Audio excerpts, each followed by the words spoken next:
The island of Cyprus lies in the eastern Mediterranean like a stepping stone between continents, and on its southern coast,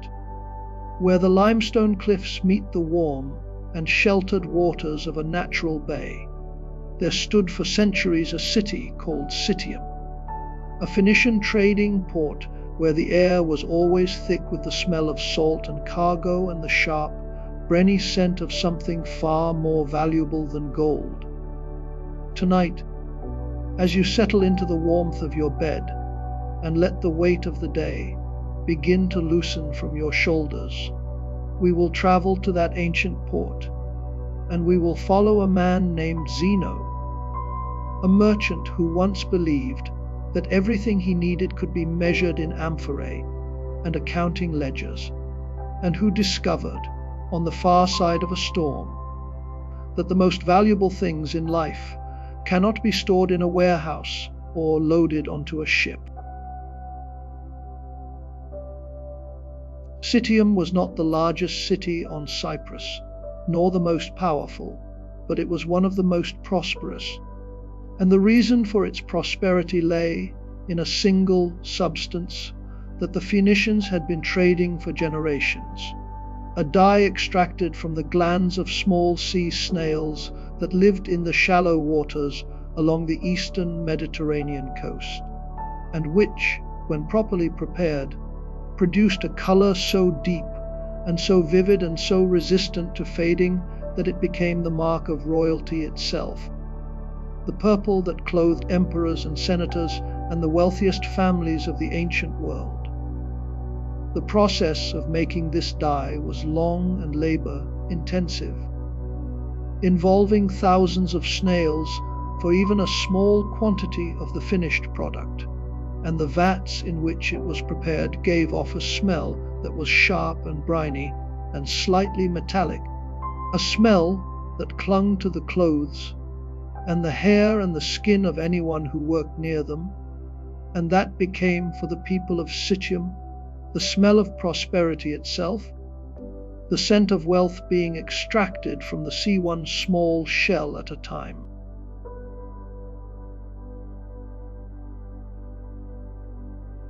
Zeno was a dealer in this purple dye,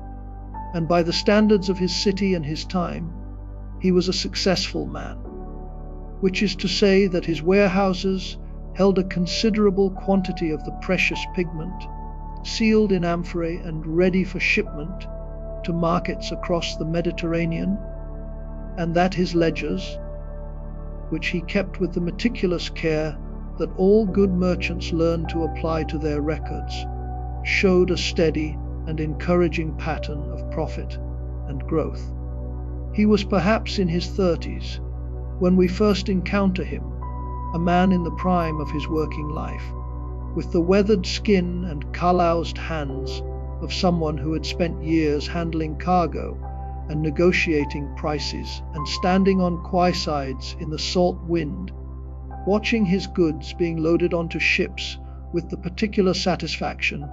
that comes from seeing a well-organized venture begin its journey. His home in Citium was comfortable, not lavish but solid and well furnished, with a courtyard where an olive tree grew and a small fountain trickled, and where the evening air carried the scent of jasmine and the distant sound of the harbor. The daily rhythm of a merchant's life in Citium was one of predictable and comforting regularity, and for Zeno, as for most men of his profession, this regularity was not a burden but a pleasure, a structure that gave shape and purpose to each day. He would rise early, before the heat of the sun became oppressive, and walk down to the harbor, where the first light was already turning the water to glass, and there he would meet with the captains of the ships that were due to sail, discussing destinations and cargoes and the prevailing winds, and then he would move on to the warehouses, where the amphorae of purple dye were stored in their careful rows, each one sealed and labeled and accounted for in his ledgers, and where the smell of the dye was strongest in the morning cool, before the heat of the day began to warm the stone walls and stir the air. The counting house was where he spent much of his afternoon, working through accounts and correspondence, receiving visitors who came to discuss prices and quantities and shipping schedules. And in this room, with its wooden desk and its bronze scales and its single window looking out toward the harbor, Zeno was in his element, a man whose mind was well suited to the ordered world of commerce, where things could be measured and counted, and where success had a clear and tangible form.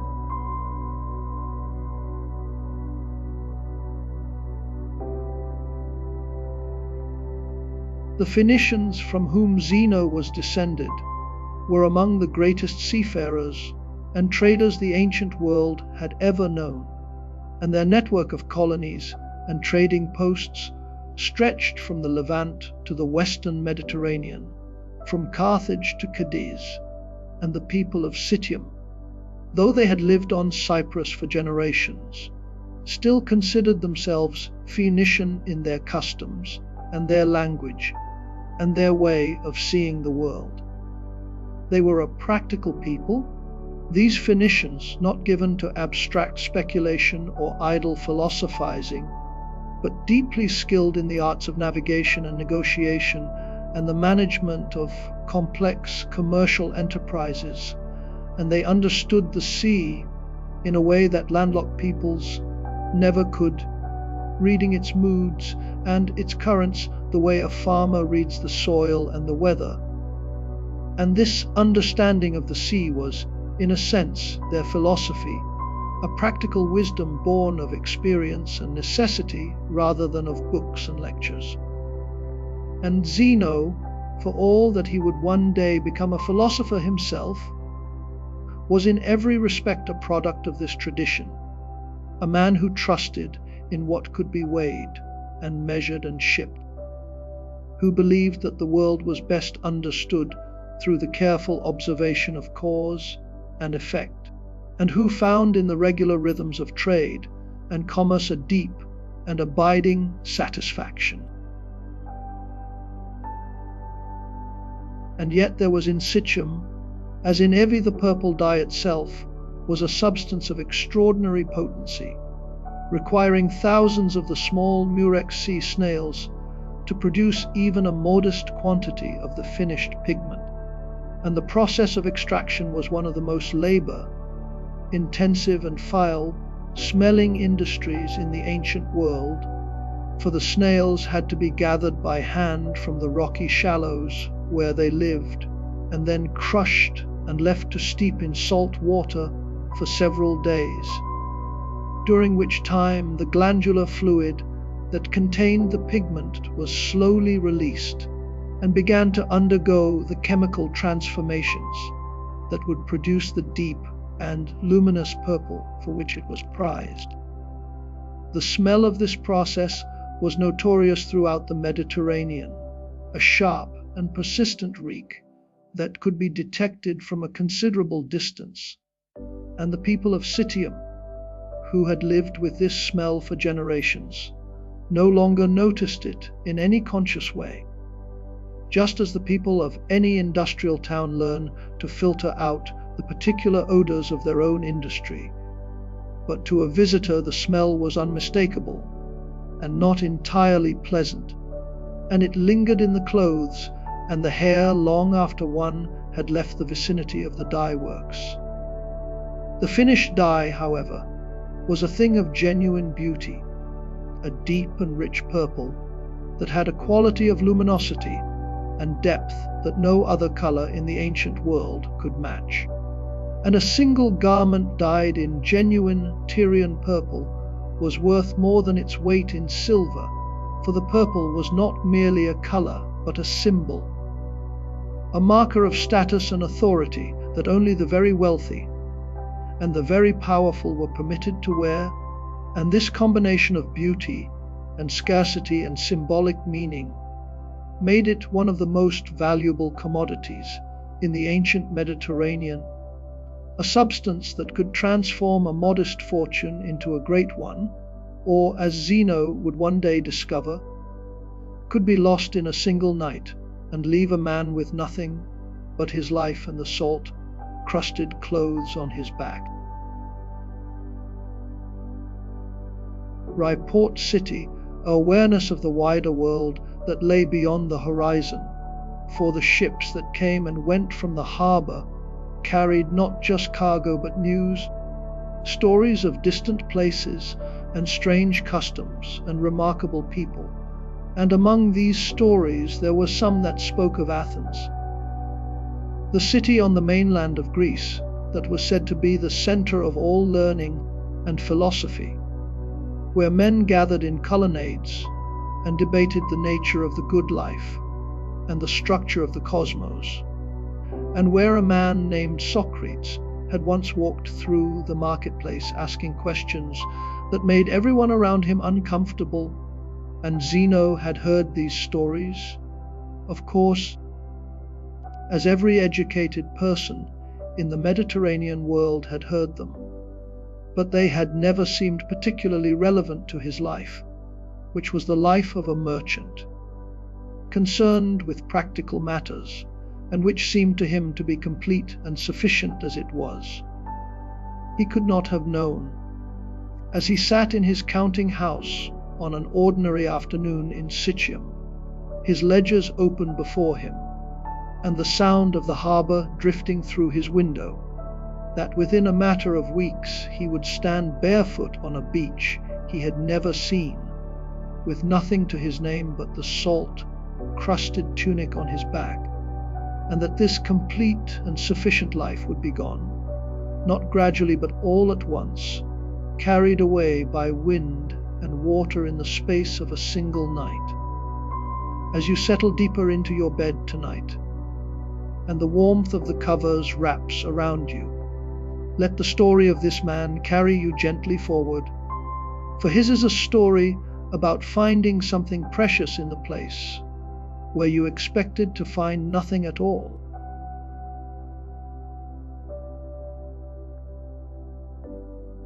The decision to sail for Athens was, for Zeno, a business decision like any other, and it arose from the simple fact that there was a strong demand in the Athenian market for Tyrian purple dye,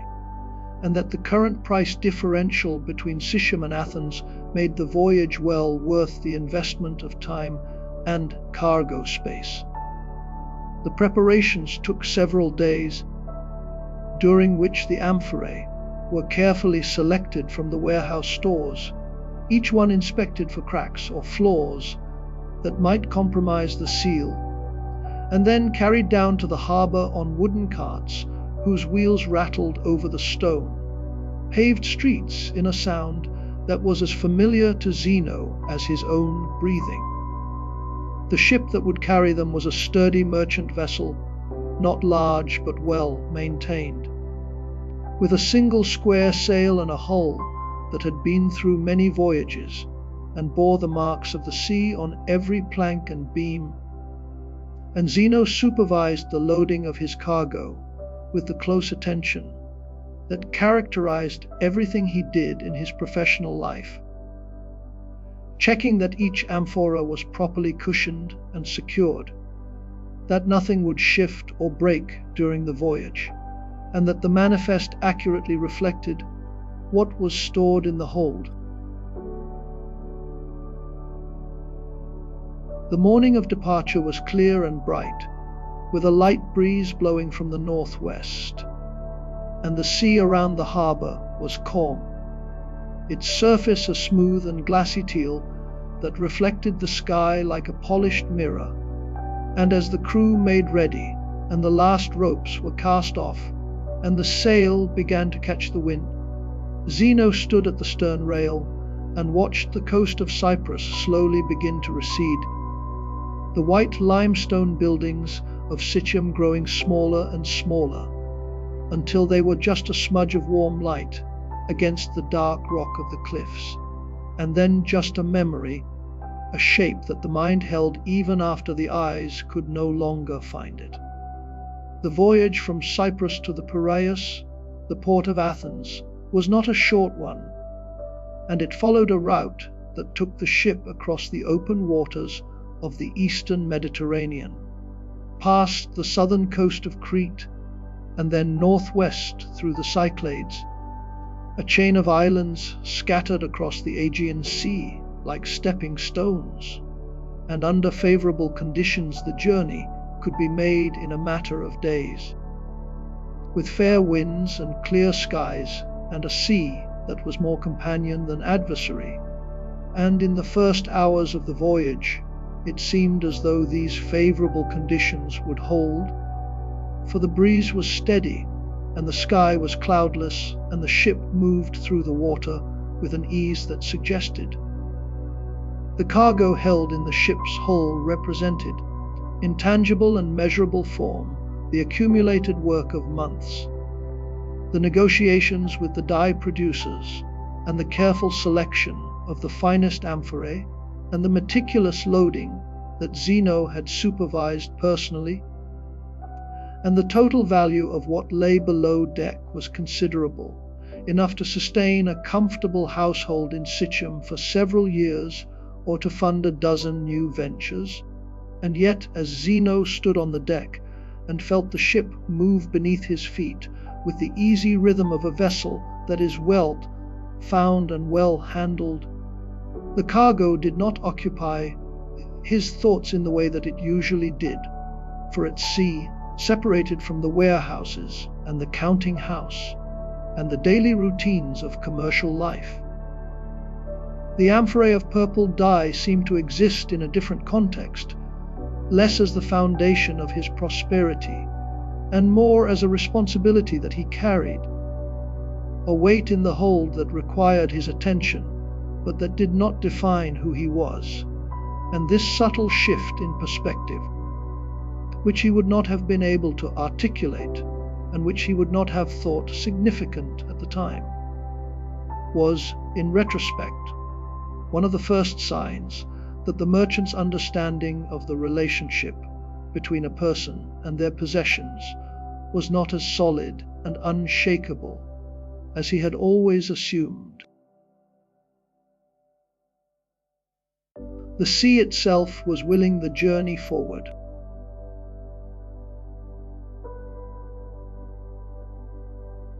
The routine of sea travel, once the initial excitement of departure has faded, settles into a pattern that is remarkably similar to the routine of life on land. And for Zeno, who was a man who found comfort in routine, this was a source of quiet satisfaction rather than boredom. There were meals to be taken, simple fare of bread and dried fish and olive oil, eaten on deck in the fresh air or in the small cabin below when the sun was too strong, and there was the constant small business of the ship itself to attend to, the checking of ropes and the inspection of the cargo hold and the monitoring of the wind and the current. And there were conversations with the captain and the crew, practical men who spoke of winds and tides and harbors in the same measured and knowledgeable way that Zeno himself spoke of dyes and prices and shipping schedules. The sea, as the first day gave way to the second, remained calm, its surface a deep and unbroken expanse of teal that rose and fell in long, slow swells, the kind of swells that a well-built ship handles with an almost negligent grace, rising gently on the crest and sliding smoothly down into the trough, the motion steady and rhythmic, and, for a man accustomed to the sea, deeply reassuring. At night the stars appeared in their thousands, scattered across the sky in patterns that navigators had used for centuries to find their way across this same stretch of water, and the ship sailed on beneath them, guided by the stars and the steady wind, and Zeno, wrapped in a woolen cloak against the night air, would sometimes stand at the rail and watch the darkness of the sea merge with the darkness of the sky, until it was impossible to tell where one ended and the other began.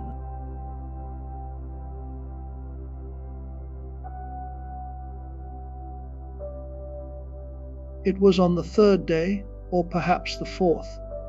for the exact count of days would later become difficult to fix in Zeno's memory, that the weather began to change, and the change was not sudden, not the dramatic shift that stories of storms at sea so often describe, but rather a slow and gradual transformation that was easy to overlook in its early stages. The sky, which had been a clear and cloudless blue since the day of departure, began to take on a different quality, a kind of density, as though the air itself were thickening, and the light, which had been bright and sharp, became softer and more diffuse, the shadows on the deck losing their crisp edges and blending into a general grey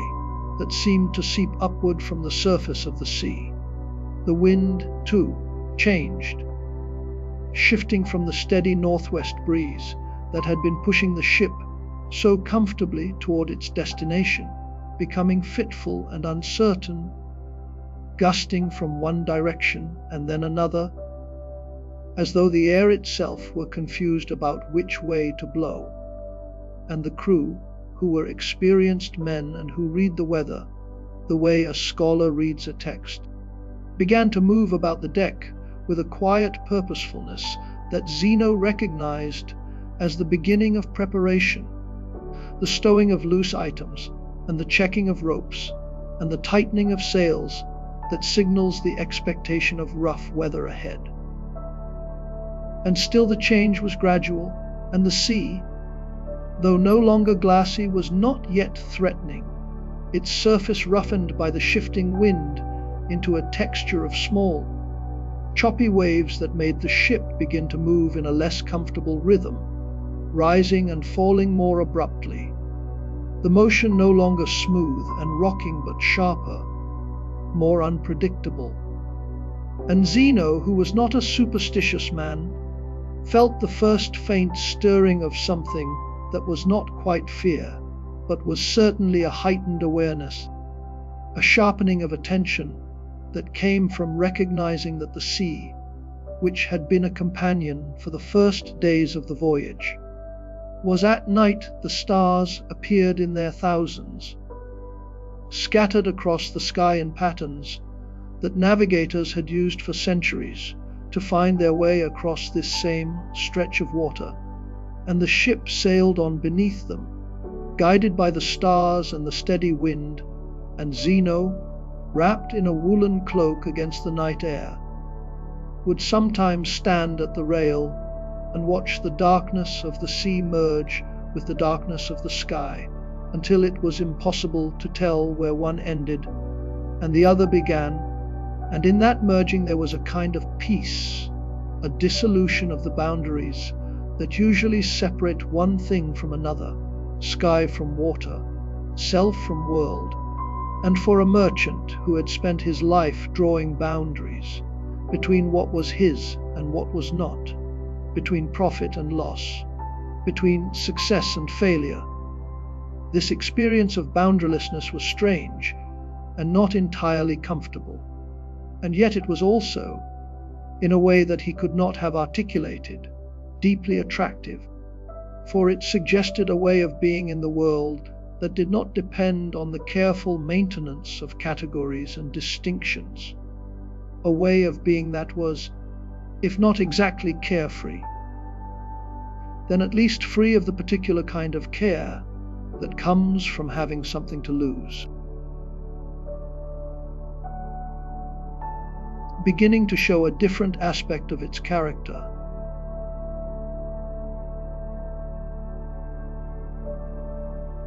The storm, when it came in earnest, did not arrive with the theatrical suddenness that one might expect from such an event, but rather gathered itself slowly, like a deep breath drawn in before a long exhalation, and the first true indication of its power was not in the wind or the waves, but in the quality of the silence, for the ordinary sounds of the sea, the lap of water against the hull,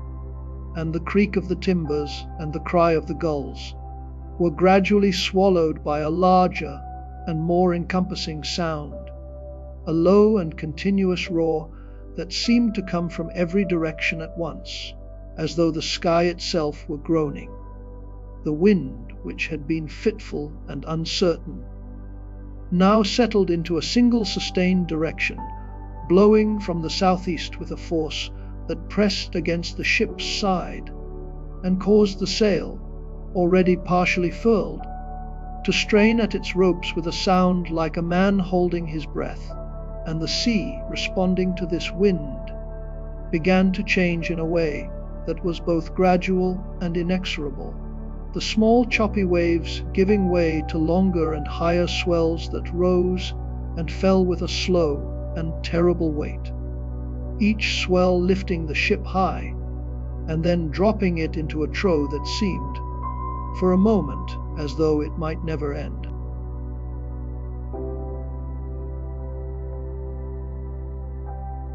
As the hours passed, the storm deepened, the wind increased, and the waves grew from swells into something far more formidable. Dark walls of green water that rose up ahead of the ship with a kind of slow and deliberate menace, their crests breaking into white foam that the wind tore away and scattered across the surface in long, horizontal streaks, and the ship,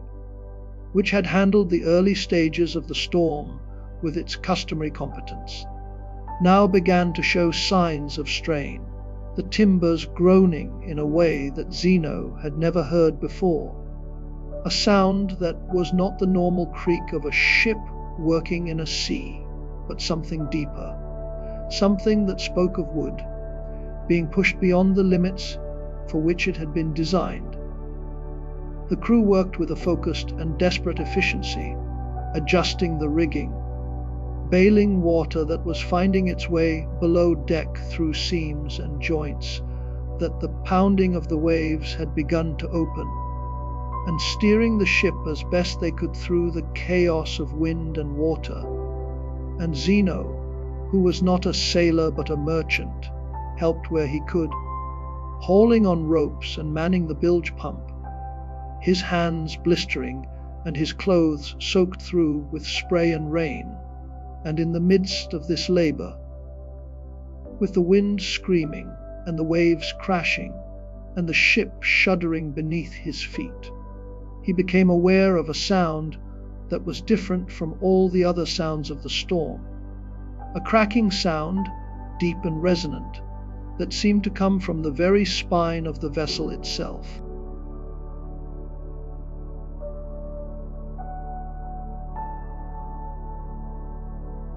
The ship broke apart, not in a single dramatic moment, but in a slow and almost deliberate sequence of failures, as though the sea were taking the vessel apart piece by piece, examining each component as it separated it from the whole. And the first thing to go was the mast, which snapped with a sound like a thunderclap, the broken wood falling across the deck in a tangle of sail and rope that pinned two of the crew beneath it. And then the hull itself began to open, the planking separating along seams that had held for years, but that the relentless pounding of the waves had finally weakened beyond repair. And the sea began to enter the ship not as spray or seepage, but as a flood, dark and cold and irresistible, filling the hold where the amphorae of purple dye had been so carefully secured, and carrying those amphorae, and with them Zeno's entire fortune, down into the deep water where they would rest, in all probability, for eternity. And Zeno, in the moments that followed, did what any person in his situation would do, which is to say that he clung to the nearest piece of floating wreckage, a section of the broken mast that still had some rope attached to it. And he held on with a grip that was not so much a product of strength as of something deeper, a primal refusal to let go that operates below the level of conscious thought. And the sea, which had taken everything else, allowed him this single piece of wood,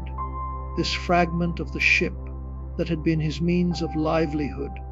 and his home for the past days, and he drifted on it through the hours of darkness, while the storm spent its remaining energy and the waves gradually, almost imperceptibly, began to subside.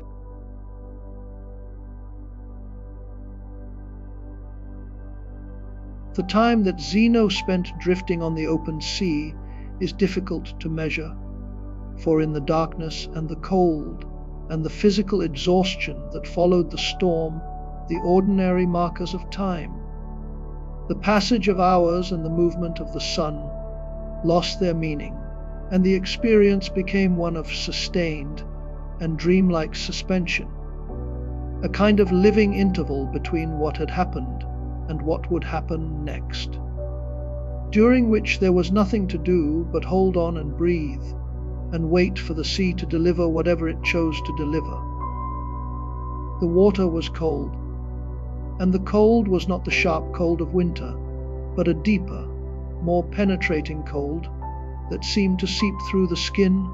and into the bones and settle there, a cold that made the fingers stiff and the thoughts slow. And the salt of the sea dried on Zeno's lips and cracked them, and the taste of brine was in his mouth and in his throat, and in every breath he drew, and above him the sky, which had been the color of iron during the storm, began very gradually to lighten, the darkness thinning at its eastern edge, and through this thinning there appeared, at first just as a suggestion, a faint pale glow that was the first light of a new dawn, and this light fell on the surface of the sea, and turned it from dark iron to a deep and shimmering teal, and Zeno, blinking against this light, saw, or thought he saw, a darker shape on the horizon, a line that was not sky and not water, but something solid and real. And he fixed his eyes on this shape, and held on to his piece of wreckage and waited, and the sea, which had been his adversary through the long hours of the storm, now became his carrier, bearing him slowly and steadily toward that dark line on the horizon, and the dawn brightened, and the shape became clearer, and it was land.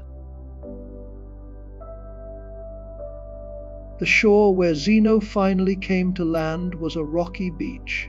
the kind of coastline that is common along the Greek mainland, where low cliffs of dark limestone meet the sea in a series of small coves and inlets, and the waves, which had spent their fury and were now little more than gentle swells, carried him the last few meters and deposited him with a gentleness that seemed almost tender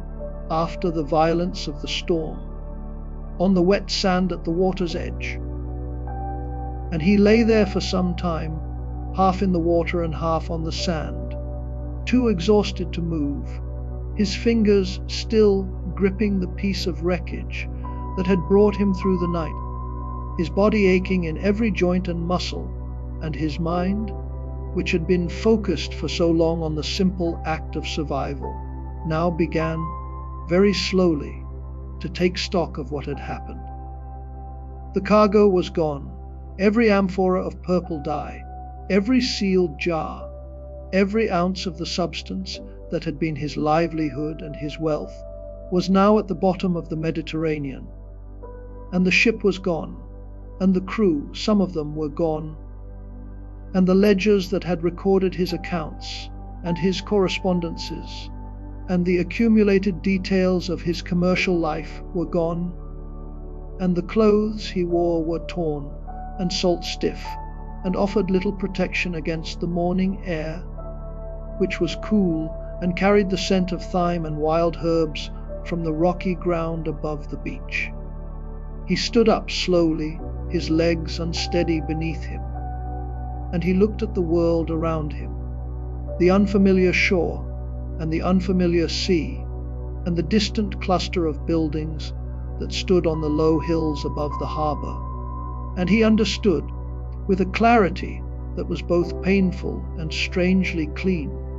that he possessed nothing, that the entire structure of his life, the warehouses and the counting house, and the comfortable home with its courtyard and its olive tree, had been dissolved in a single night by wind and water, and that the man who stood on this beach was not the merchant Zeno of Citium, but simply a man with no cargo and no money and no plan, standing barefoot on a shore he had never seen before, and the morning light fell on his face, and he began to walk.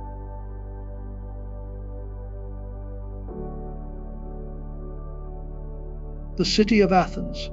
as Zeno approached it that morning, must have seemed to him like a world unto itself, vast and bustling, and indifferent to the personal catastrophe that had brought him to its gates. And he entered it not as a visitor or a trader, but as a man who had been stripped of every marker of identity and status, a foreigner with nothing in his pockets and nothing on his back but a salt-stiffened tunic, and this absence of possessions, which might under other circumstances have been a source of shame or anxiety, gave him instead a kind of freedom, for there was nothing for him to protect and nothing for him to lose, and he could walk through the streets of this extraordinary city and observe it with the open and unguarded attention of a man who has no agenda and nowhere particular to be.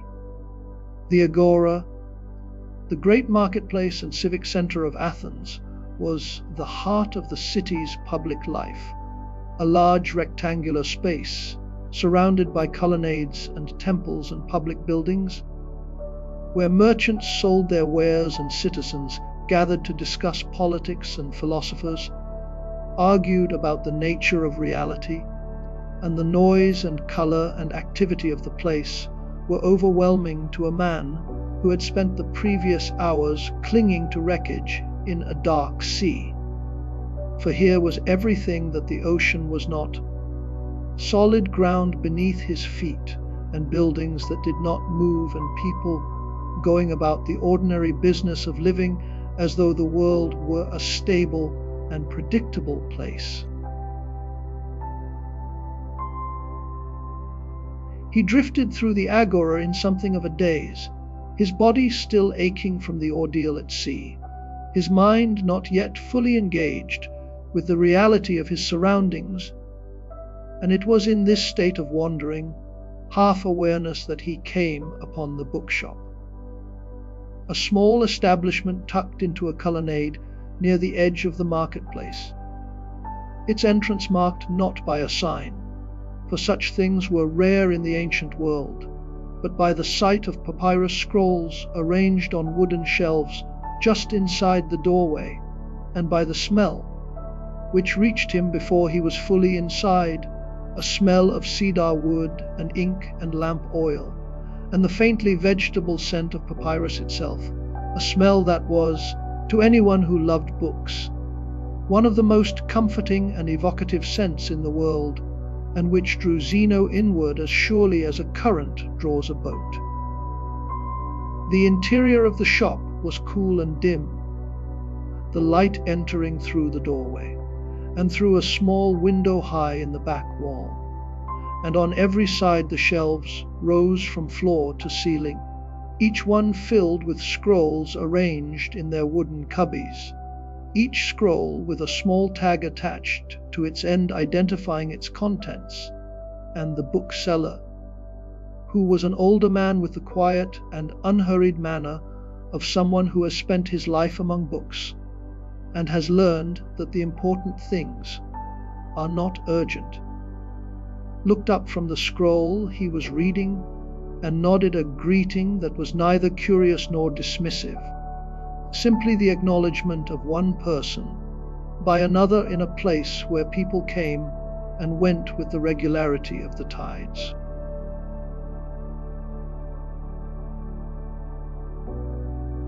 And it was here, in this small and quiet bookshop in the Agora of Athens, that Zeno picked up a scroll and began to read, and the scroll he chose whether by chance or by some deeper impulse that he himself could not have explained, was about Socrates, the philosopher, who had walked through this same agora a century and a half earlier, asking questions of everyone he met, questions so persistent and so uncomfortable that they had eventually led to his trial and his death. And the words that Zeno read on that papyrus, words that had been written by one of Socrates' followers, perhaps Xenophon, perhaps someone else, struck him with a force that was every bit as powerful as the storm that had wrecked his ship. But whereas the storm had acted upon his body and his circumstances, these words acted upon something deeper, something that the storm had left untouched. And that something was the part of him that was capable of recognition, the part that could hear a truth and know it for what it was. For here was a man, Socrates, who had cared nothing for wealth or reputation, or any of the things that Zeno had spent his life pursuing, who had walked through the marketplace of Athens in a simple cloak, barefoot, asking questions about virtue and justice and the good life, and who had faced death when it came to him, with a calm that his friends found extraordinary and his enemies found infuriating, and who had maintained, in the face of everything that the world could threaten him with, that the only thing that truly mattered was the condition of one's own soul, the quality of one's own character, and that everything else, wealth, health, reputation, even life itself, was ultimately beyond our control, and therefore not properly ours at all.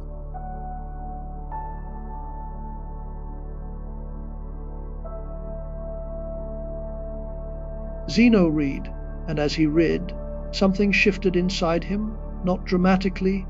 not with the suddenness of a revelation, but with the slow and quiet certainty of a door opening onto a room that has always been there, a room you simply never noticed before. And the feeling was not one of excitement or inspiration, those are too active, too restless, but of recognition, as though the words on the papyrus were not telling him something new, but were giving voice to something he had always known in some inarticulate part of himself, something that the busy, practical, commercially minded life of a Phoenician merchant had allowed no space for and had therefore kept hidden and silent. He looked up from the scroll and turned to the bookseller, and he asked, in a voice that was probably hoarse from salt and exhaustion and the emotion that even a practical man cannot entirely suppress, where he might find a man like the one described in this scroll, a man who lived according to these principles. And the bookseller,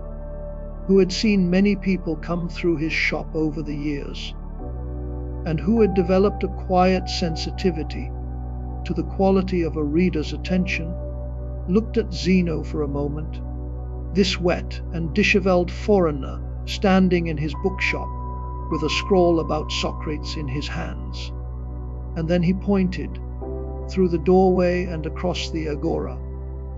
toward a figure that was walking among the colonnades in the morning light, a figure dressed in the simplest possible clothing, carrying nothing but a small bag, and moving with the unhurried and completely unself-conscious ease of a person who is exactly where he wants to be. That figure was Crates of Thebes, a philosopher of the Cynic school, and he was, by all accounts, one of the most remarkable men in Athens, not because of any great achievement or public office, but because of the way he lived, which was with a deliberate and thoroughgoing simplicity that went far beyond anything that most people, then or now, would consider reasonable or even sane. Crates had, by his own choice, given away the considerable fortune he had inherited, and he lived now with almost no possessions at all, sleeping in the open air or in whatever shelter presented itself, wearing the simplest clothing, eating the simplest food, and asking for nothing from anyone. And the thing that made Crates extraordinary was not the austerity of his life, for austerity alone is merely hardship, but the unmistakable contentment that radiated from him, a settled and unshakable peace that was visible in his bearing and audible in his voice, and that suggested to anyone who observed him closely that this man, who owned almost nothing, was in some fundamental sense richer than anyone else in the agora. And Zeno, who that morning owned literally nothing, who had lost in a single night everything that he had spent years accumulating, looked at this man who had given everything away voluntarily, and who seemed, as a result, to possess a kind of inner abundance that no storm could touch. And he walked across the agora toward him. And as he walked, he must have felt, without being able to articulate it, that he was walking toward not just a person but a possibility, the possibility that the loss of everything he had owned might be, not an ending, but a beginning.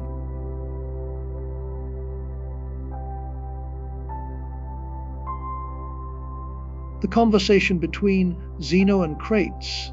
when it finally took place, was probably not the dramatic encounter that later storytellers would make it out to be, for Crates was not a man given to theatrical gestures or lengthy speeches, and Zeno, for all that he was in a state of emotional upheaval, was still fundamentally a practical man, a merchant, someone who was accustomed to direct and honest exchange. And so the meeting of these two, the merchant who had lost everything, and the philosopher who had chosen poverty, likely had the quiet and understated quality that characterizes the most important moments in most people's lives, moments that are recognized as significant only in retrospect. Zeno, by his own later account, approached Crates and told him simply that he had lost everything, that his ship had gone down with all his cargo, and that he had been washed ashore with nothing. And Crates, who had heard this kind of story before,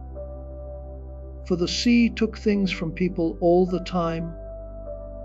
and who understood that the words, "I have lost everything," could mean many different things depending on the person who was saying them, looked at Zeno with the direct and appraising gaze of a man who was interested not in the circumstances of the loss, but in the condition of the person who had experienced it. And he said something to the effect that this was well, that the loss of everything was, in fact, the best possible beginning, for it was only when all the things that could be taken away had been taken away that a person could discover what could not be taken, and that the things that could not be taken were the only things truly worth having.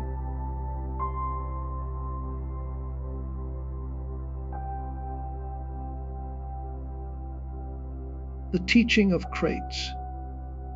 and of the Cynic philosophers more broadly, was not a system of thought in the way that we might understand such a thing today, with its premises and conclusions and carefully structured arguments, but was rather a way of living, a practice that was demonstrated through action, rather than articulated through theory. And the central practice of the Cynics was the deliberate rejection of everything that was not essential, a stripping away of all the accumulated layers of custom and convention and social expectation that, in their view, prevented people from seeing what was genuinely important. Crates lived this practice with a thoroughness that could appear extreme, and perhaps was extreme, for he ate the simplest food, wore the simplest clothing, owned almost nothing, and asked for nothing from anyone. And yet the remarkable thing about Crates, the thing that distinguished him from a mere ascetic or a miser, was the warmth and gentleness that accompanied his austerity, for he was not a harsh or judgmental man, not someone who condemned others for their attachments or their comforts, but simply someone who had found, through the radical simplification of his own life, a kind of freedom and contentment that he wanted others to discover as well, and his teaching, such as it was, consisted not in lectures, but in the example of his daily existence, in the way he moved through the city with a lightness and an ease that suggested he was carrying no burden at all, and in the way he responded to the inconveniences and discomforts of his chosen life, not with irritation or complaint, but with a calm acceptance that was, to those who observed it, deeply unsettling and deeply attractive in equal measure.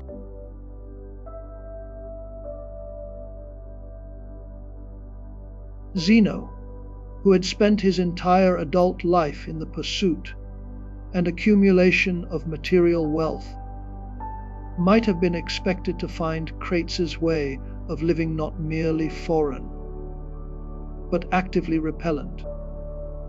for it represented the exact opposite of everything he had been taught to value. And yet the opposite was true, for in his current state, stripped of possessions and status and identity, Zeno was uniquely receptive to the possibility that Crates embodied. The possibility that a good life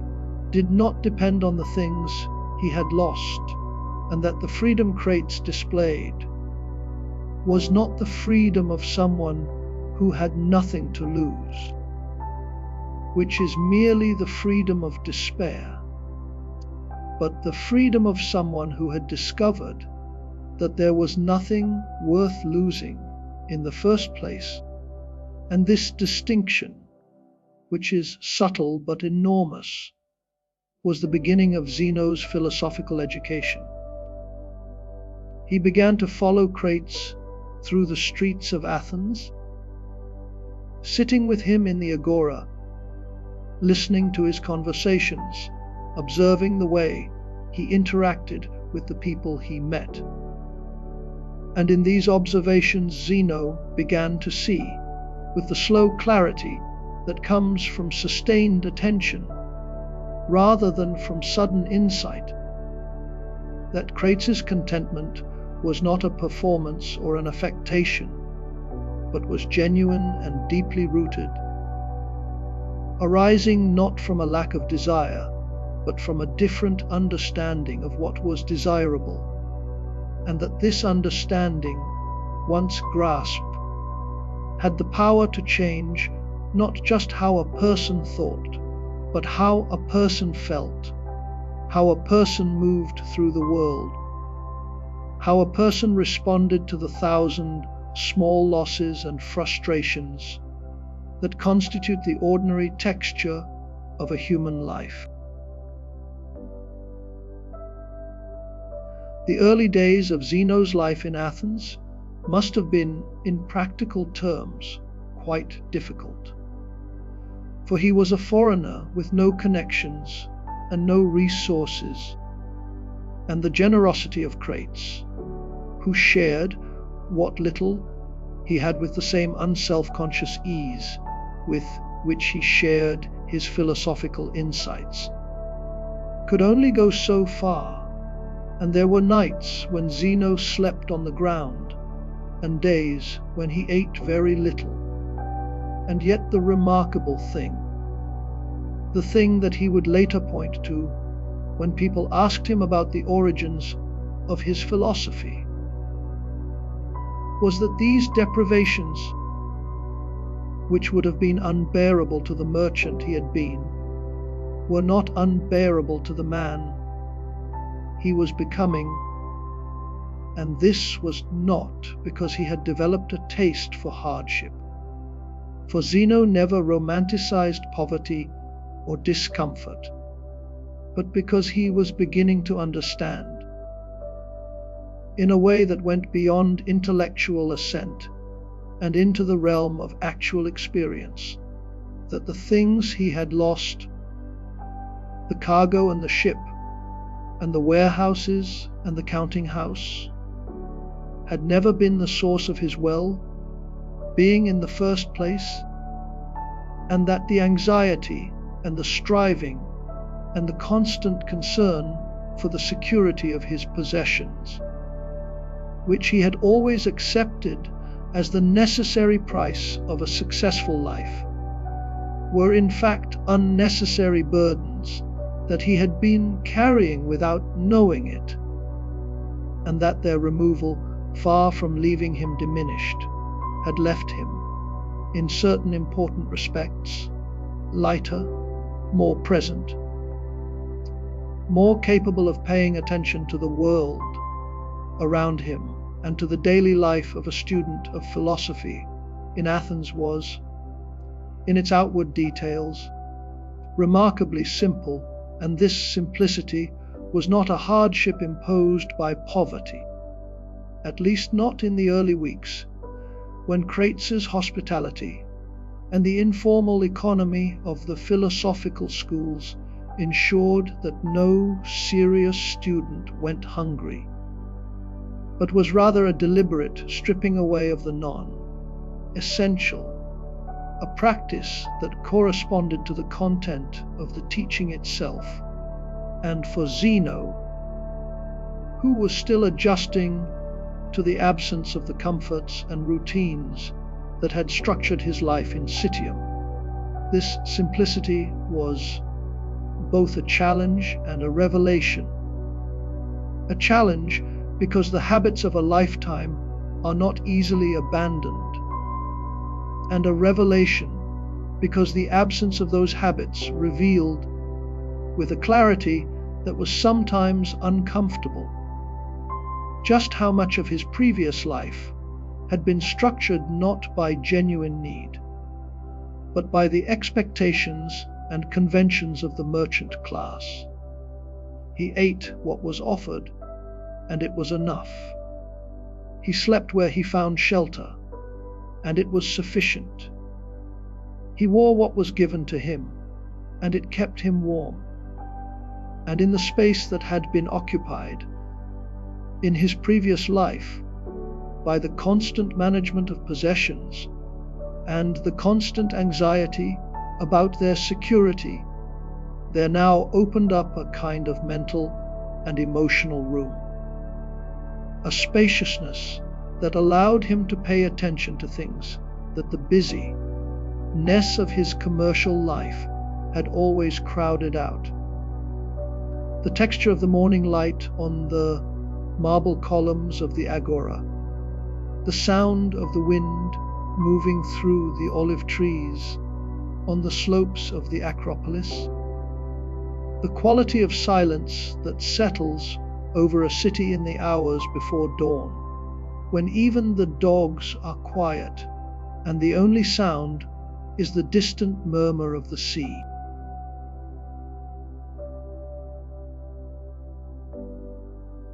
The people in it. And as the days turned into weeks and the weeks into months, Zeno settled into the life of a student of philosophy in Athens, a life that was, in its outward circumstances, as far removed as imaginable from the life he had led in Citium, but which was, in its inner texture, slowly becoming something that felt more like his own than the merchant's life ever had.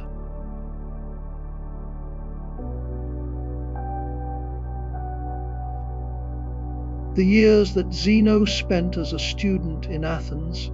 were not years of dramatic transformation, but of slow and steady absorption, the kind of learning that happens not through sudden flashes of understanding, but through the patient accumulation of small insights, each one building on the last, like the gradual rising of the tide that, over the course of hours, transforms the appearance of a shoreline without any single wave being responsible for the change. He studied under Crates, of course, but he also sought out other teachers, for Athens in this period was a city teeming with philosophical schools and individual thinkers, each offering a different perspective on the fundamental questions of human life. And Zeno, whose merchant's mind was naturally inclined toward the careful comparison of different goods and different prices, approached these various teachings in much the same way, listening carefully to each, weighing its strengths and its weaknesses, and gradually forming in his own mind a sense of what was valuable and what was not. He studied with Stoa, a philosopher of the Megarian school who was known for his rigorous logic and his ability to reduce complex arguments to their essential components, and from Stoa Zeno learned the importance of clear thinking, the discipline of examining one's own assumptions and following an argument wherever it led, even when the destination was uncomfortable. And this training in logic would become one of the three foundational pillars of the philosophy that Zeno would eventually develop. He also studied with philosophers of the Academy, the school that traced its lineage back to Plato. And from them he absorbed something of the Platonic emphasis on the rational order of the cosmos, the idea that the universe was not a chaotic or random place, but was governed by a principle of reason that gave it structure and purpose.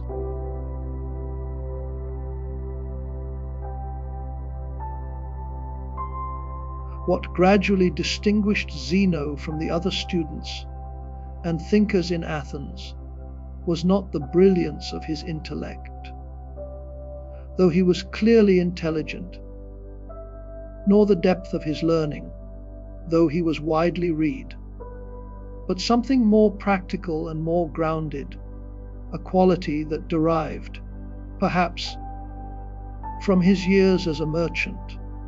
from the habit of dealing with the world as it actually was rather than as one might wish it to be. The philosophers of the Cynic school, including Crates, had a tendency toward extremity that was, in Zeno's view, both their strength and their limitation, for their radical rejection of convention and their deliberate flouting of social norms, while effective as a provocation and as a demonstration of the possibility of living without the things most people considered essential, were not, in Zeno's estimation, a practical guide for how ordinary people with families and responsibilities and social obligations, might actually live. And the philosophers of the Academy and the Lyceum, for their part, had a tendency toward abstraction that Zeno found, if not exactly objectionable, then at least insufficient for their elegant theories about the nature of reality and the structure of the cosmos, while intellectually impressive, did not, in Zeno's experience, translate easily into the practical business of getting through a day, of dealing with the small frustrations and disappointments that are the inevitable accompaniment of any human life. What Zeno wanted, and what he gradually began to develop, was a philosophy that combined the rigor of the Megarian logicians, the cosmic vision of the Platonists, and the ethical seriousness of the Cynics, but that tempered all three with a practicality and a common sense that made it applicable not just to philosophers in their colonnades, but to anyone, anywhere, who was trying to live a good life in a world that was often difficult and uncertain.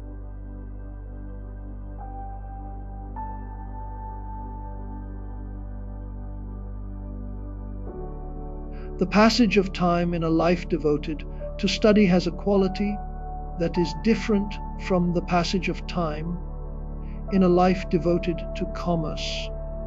For in the merchant's life, time is measured in voyages and shipments and accounting periods, each one distinct from the last, and each one bringing a new set of circumstances and challenges. Whereas in the student's life, time is measured in the slow deepening of understanding, a process that is less visible and less dramatic, but no less real for being so. And for Zeno, the years in Athens were a time of this slow deepening, a gradual clarification of ideas that had been present in his mind in inchoate form since that first morning in the bookshop, when the words about Socrates had struck him with such force, and as the years passed, these ideas began to arrange themselves into a coherent structure, a way of understanding the world and the human place within it that was neither as extreme as the Cynic rejection, nor as abstract as the Platonic vision, but that occupied a middle ground, a practical and grounded position from which it was possible to see both the value of simplicity and the legitimacy of ordinary human engagement with the world. This middle ground, this space between the radical and the conventional, between the ascetic and the socially engaged, would become the distinctive characteristic of the philosophy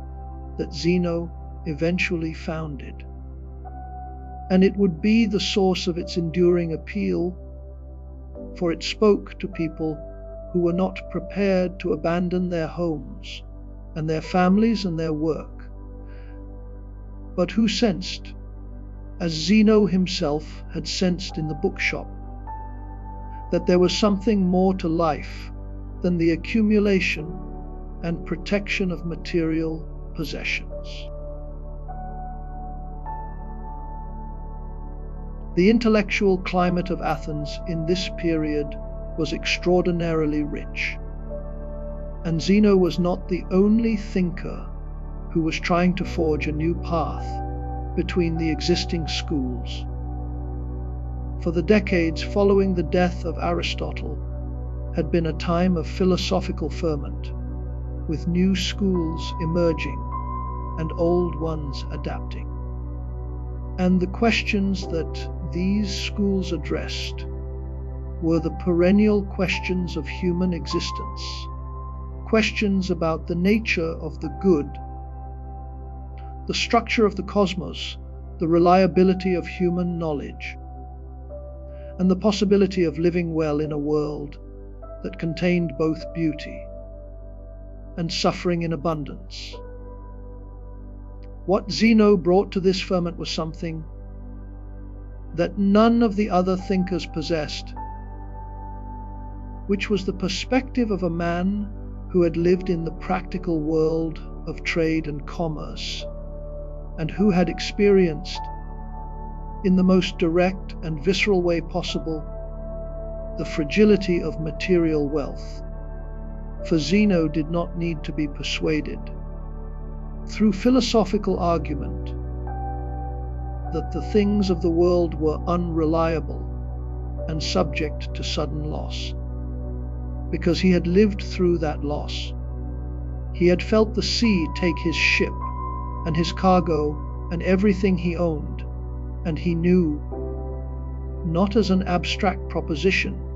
but as a truth written on his body and etched into his memory, that the storm could come at any time, and that all the careful planning, and all the prudent investment, and all the meticulous record keeping in the world could not prevent it. And this knowledge, which was not theoretical but experiential, gave Zeno's philosophy a gravity and a credibility that no amount of intellectual sophistication could have provided. For when he spoke about the indifference of external things, about the folly of attaching one's happiness to possessions that could be taken away by wind or water, or the simple passage of time, he spoke not as a man speculating about a possibility, but as a man reporting on a fact, and this made his words carry a weight that his listeners could feel, a weight that had nothing to do with rhetoric and everything to do with the city of Athens itself. In the years when Zeno was studying, was going through a period of political uncertainty and transition, and this uncertainty, while it caused considerable anxiety among the politically engaged citizens of the city, had, for the philosophers and their students, the salutary effect of reinforcing the Stoic principle that the wise person does not attach their well-being to the fortunes of any particular political arrangement. For political systems, like ships and cargoes and all the other external things that human beings invest with such significance, are subject to forces beyond any individual's control, and the person who bases their peace of mind on the stability of the political order is building that peace on a foundation that can be, and periodically is, shaken to its core. And Zeno, who had already learned from the storm that the most solid seeming foundations could be swept away in an instant, watched the political upheavals of Athens with the same calm attention that he brought to his philosophical studies, seeing in them not a cause for alarm, but a practical demonstration of the very principles he was in the process of developing, a demonstration that the things which people most fear losing, their political influence, their social standing, their economic security, are precisely the things that are most vulnerable to the unpredictable movements of fortune, and that the only reliable source of stability in an unstable world is the stability of one's own character.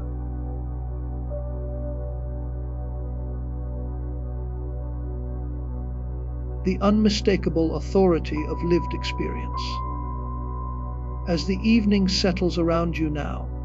and the sounds of the day grow quieter, let these years of quiet study carry you gently deeper into the story. For Zeno's patience, his willingness to learn slowly and thoroughly, is itself a kind of wisdom, the wisdom of a man who understood that the most important things cannot be hurried.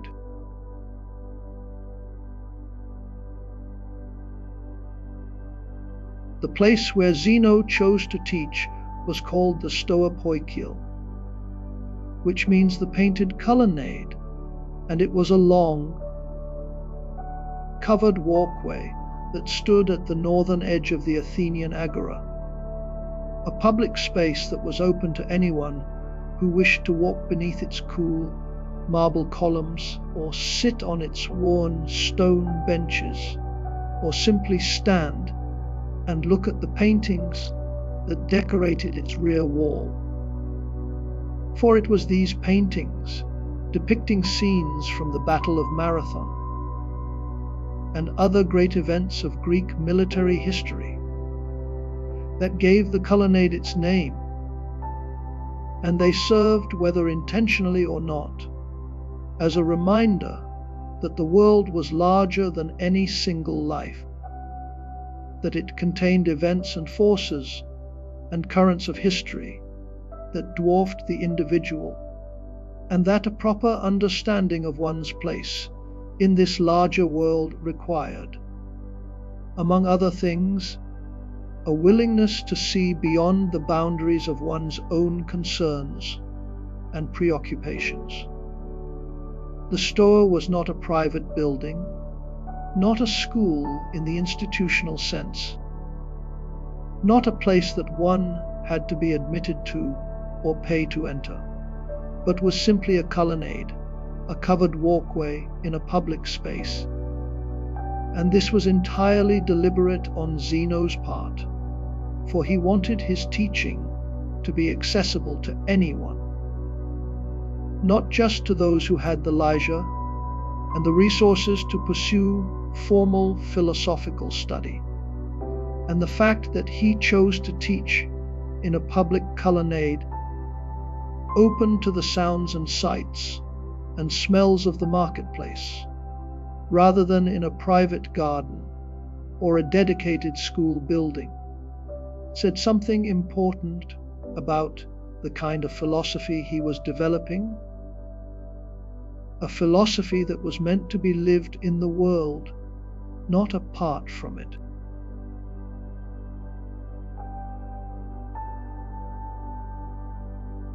The students who gathered around Zeno in the Stoa were a remarkably diverse group, and this diversity was itself a reflection of the inclusive and practical nature of his teaching. For Zeno did not require his students to be Greek, or to be wealthy, or to be men. And among those who came to listen to him in the painted colonnade were people from all walks of Athenian life and from all parts of the Mediterranean world. There were merchants who, like Zeno himself, had experienced the instability of commercial life and who recognized in his philosophy a way of understanding their work that did not depend on its financial outcomes. And there were craftsmen and laborers who found in the Stoic emphasis on virtue and inner freedom a dignity and a self-respect that their social position did not always afford them. And there were women, for Zeno taught that women were capable of the same philosophical understanding as men, a position that was by no means universal in the ancient world. And there were foreigners, for Zeno himself was a foreigner, a Phoenician from Cyprus, and he understood from personal experience what it meant to be an outsider in a city that could be both welcoming and insular in equal measure. This openness, this willingness to teach anyone who wished to learn, was one of the things that most distinguished Zeno's school from the other philosophical schools of Athens, many of which required a certain level of education or social standing or personal introduction before a student would be accepted. And it was this openness that gave Stoicism, even in its earliest days, a breadth and adaptability that would allow it to survive and flourish long after the other Hellenistic schools had faded into obscurity.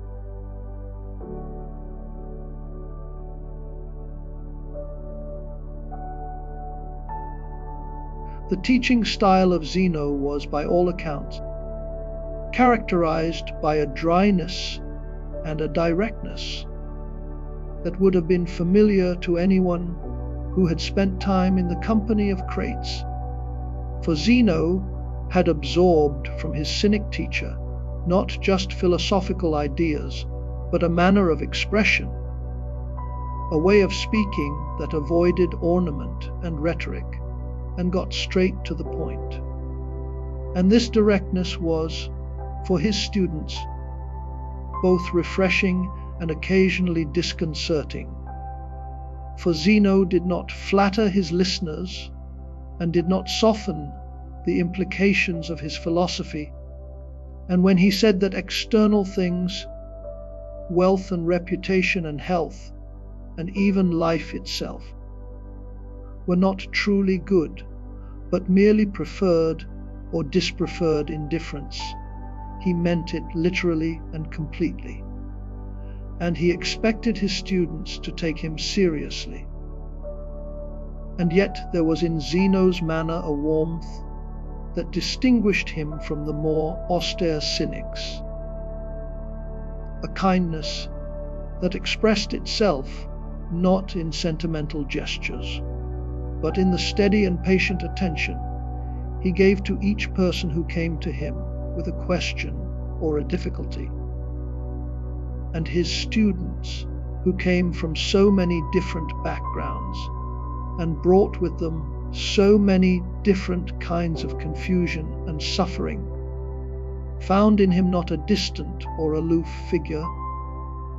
but a practical and caring teacher who understood, from his own experience, what it meant to be lost and to need guidance. The Stoa, in the years when Zeno was teaching there, became a place of genuine intellectual and emotional nourishment, a refuge from the noise and the competition and the anxiety of Athenian public life. And the students who gathered there each day, sitting on the marble benches or standing between the columns, listening to Zeno speak in his quiet and unhurried voice, must have felt something that all people feel when they find, after a long search, the place where they belong, a sense of arrival, of having come home to a way of thinking and being that they had been looking for without always knowing it.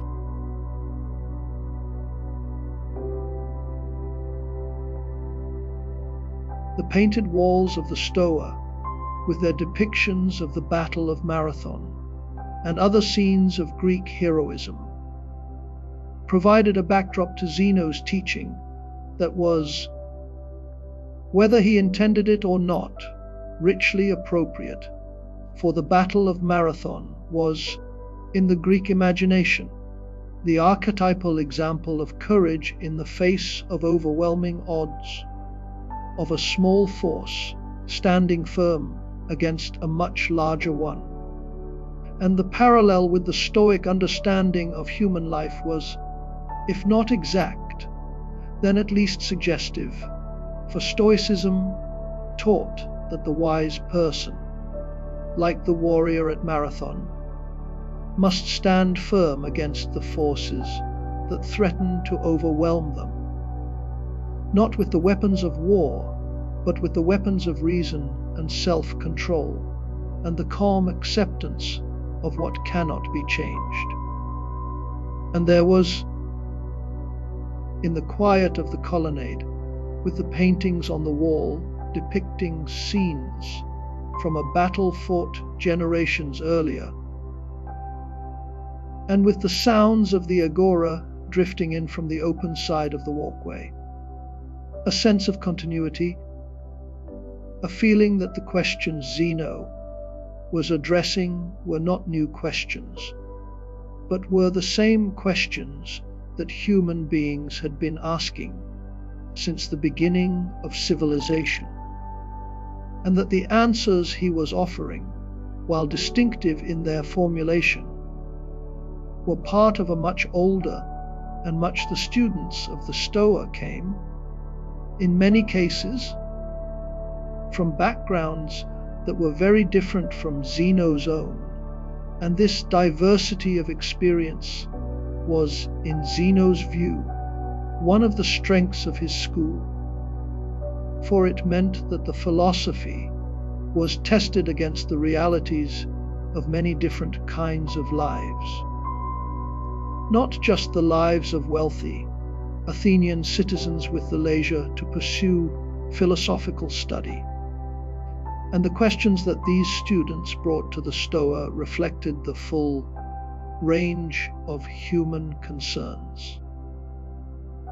A merchant asked how to deal with the anxiety of a shipment that might be lost at sea, a question to which Zeno could respond with the authority of personal experience. A mother asked how to bear the illness of a child, and Zeno spoke to her of the distinction between what was within her power, which was her own response and her own love, and what was not, which was the course of the illness itself. A young person, just beginning their adult life, asked what they should pursue, and Zeno suggested that they pursue not wealth or fame, but the development of a character that would be equal to whatever circumstances arose. And in each of these exchanges, and in the 100 others that took place in the Stoa every day, the philosophy that Zeno was developing revealed its essential character, which was practical rather than theoretical, concerned not with abstract speculation about the nature of the cosmos, but with the concrete question of how to live well in a world that was often difficult and uncertain, and that offered no guarantees of happiness or success.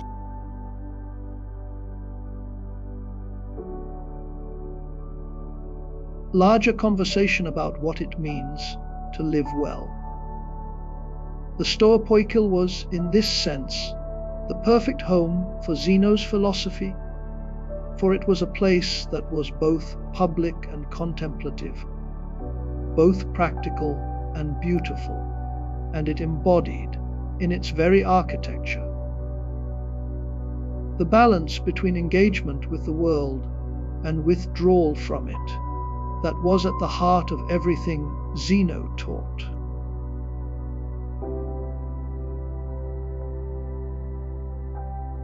The philosophy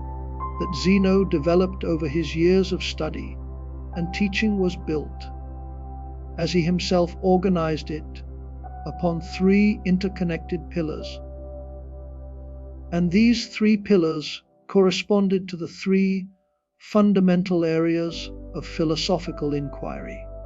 that any complete system of thought must address: how to think, how the world works, and how to live. The first pillar, logic, was the foundation upon which the other 2 rested, for Zeno believed,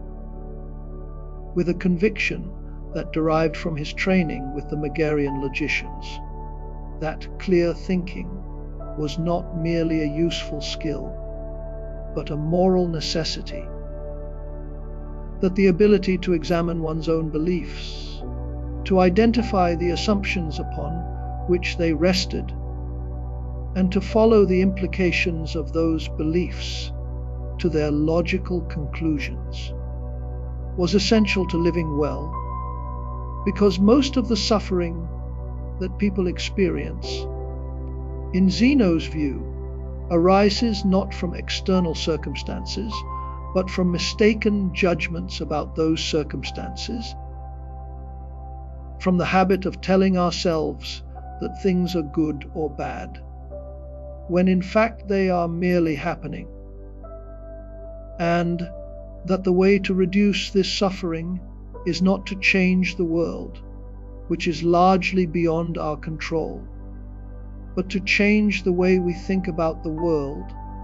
which is, if we apply ourselves, entirely within our control.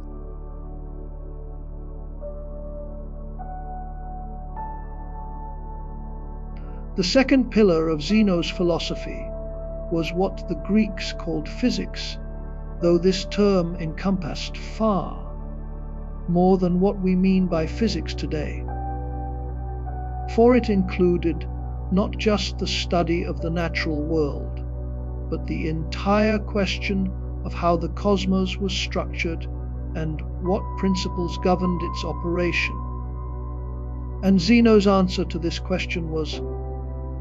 in its broad outlines, that the universe was a single, interconnected, and rationally ordered whole, governed by a principle that the Stoics called the logos, a Greek word that can be translated as reason, or word, or principle, and that carried connotations of all three, suggesting a rational force that pervaded the cosmos and gave it both its structure and its purpose. The logos, in Zeno's understanding, was not a personal god in the way that the gods of the Greek pantheon were personal, but was rather an impersonal, rational principle, something more like the laws of nature as we understand them today, except that for Zeno these laws were not merely descriptive, but were in some sense purposive,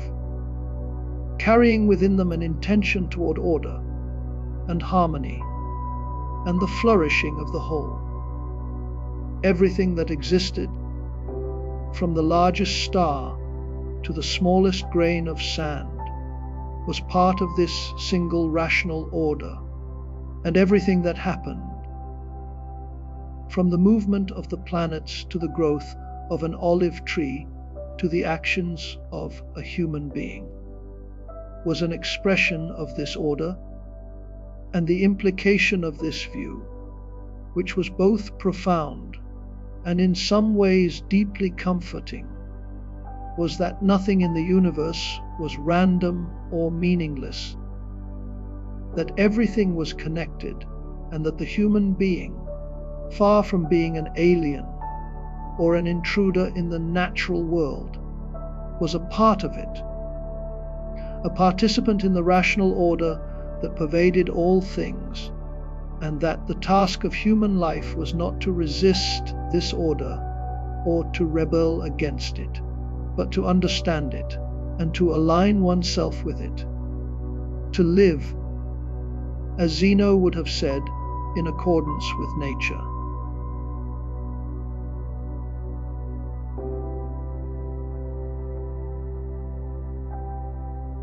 The third pillar, and the one that occupied the greatest part of Zeno's teaching, and that would become the most influential aspect of his philosophy, was ethics, the question of how to live. And Zeno's ethical teaching can be summarized in a single proposition that was both simple and radical in its implications. And that proposition was this: virtue is the only true good, and everything else is, in the language of the Stoics, an indifferent. By virtue, Zeno meant excellence of character, the development of wisdom and courage, and justice and self-control, the cultivation of a mind that can see the world clearly and respond to it appropriately. And by indifferent, he meant not that these other things were unimportant in a practical sense, but that they were not good or bad in the moral sense, that wealth and poverty, health and sickness, fame and obscurity, even life and death, were not in themselves either good or bad, but were merely the circumstances within which a person acted. and that the moral quality of a person's life depended not on these circumstances, but on the character with which they responded to them. This distinction between what is within our control and what is not was not entirely original to Zeno, for elements of it can be found in Socrates and in the Cynics, and even in some of the earlier Greek thinkers, but Zeno gave it a clarity and a systematic rigor that it had not possessed before, and he embedded it within a larger understanding of the cosmos that gave it a cosmic significance. For if the universe was governed by a rational principle, and if human beings were participants in this rational order,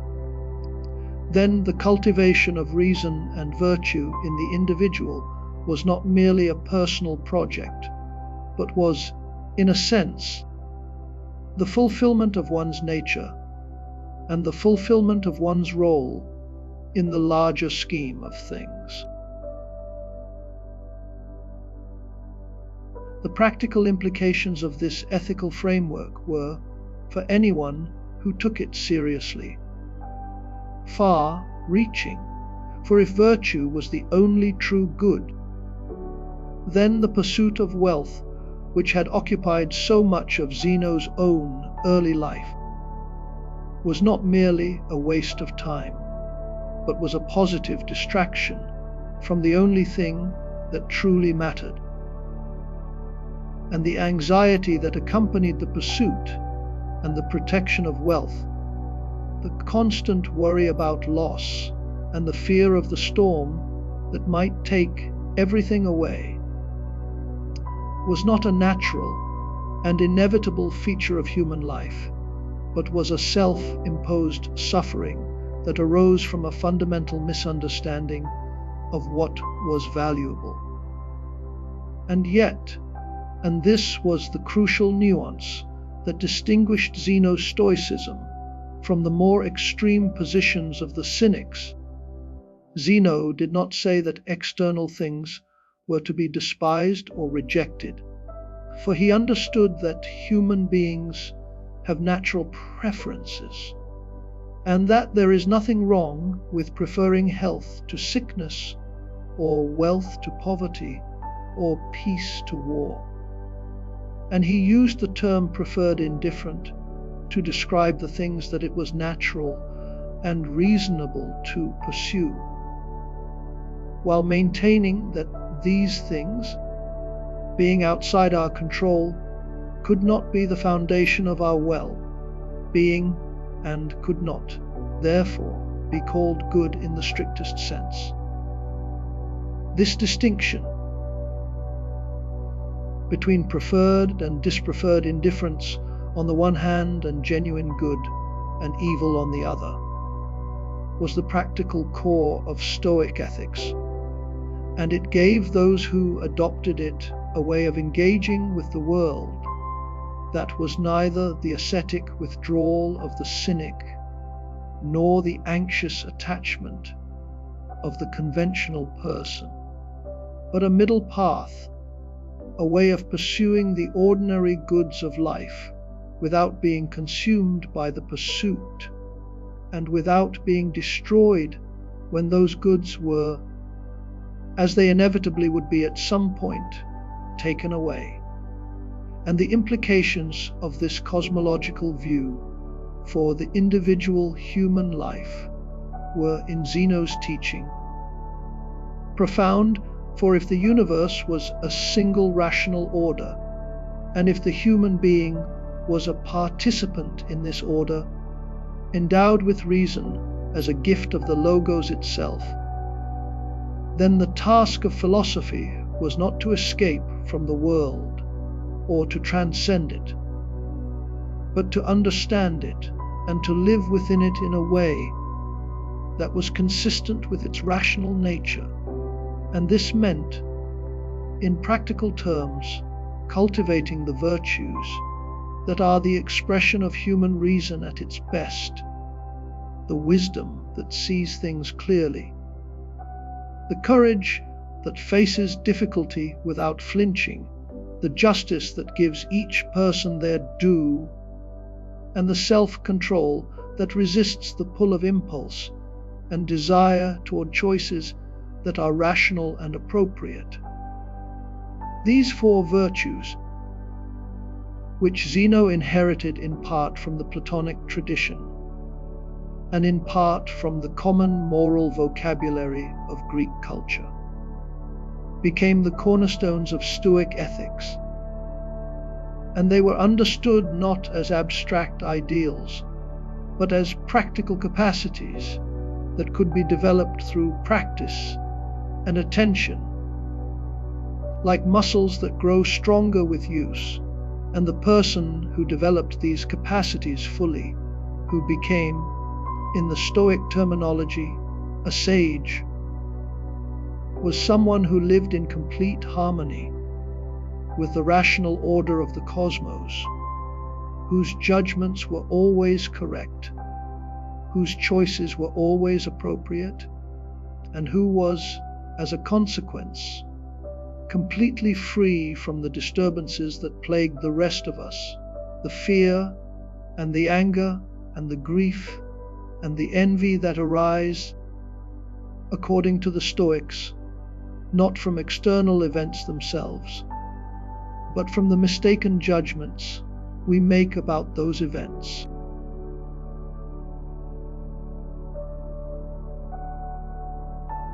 As the night deepens around you and your breathing slows, consider this idea that the things we fear losing are not, in the deepest sense, what sustain us, and that there is a kind of freedom that comes not from possessing more, but from needing less.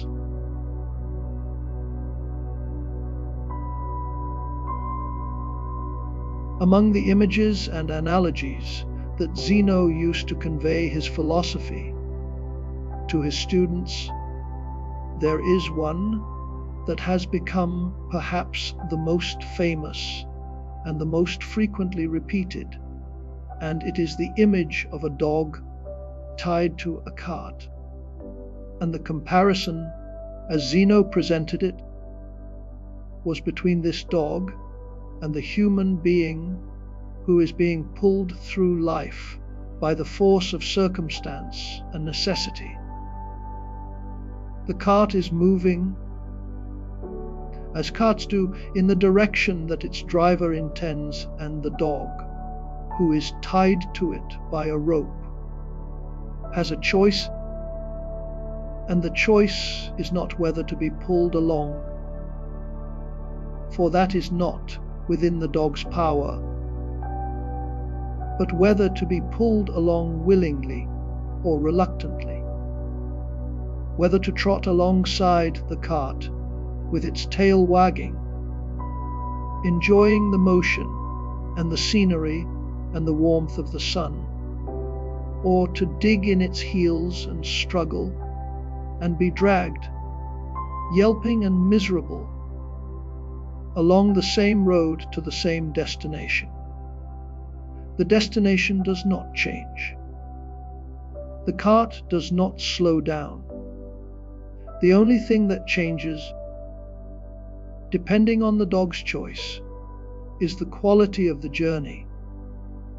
whether it is experienced as something endured or something accepted. And this, for Zeno, was the essential insight of his ethics, that the events of our lives, the things that happen to us, are in large measure beyond our control. But the way we respond to those events, the attitude we bring to them, the judgment we make about them, is entirely within our control, and it is this response, this attitude, this judgment, that determines whether we are dragged through life, or whether we walk through it with something that resembles freedom. And even on the best days, something that resembles contentment.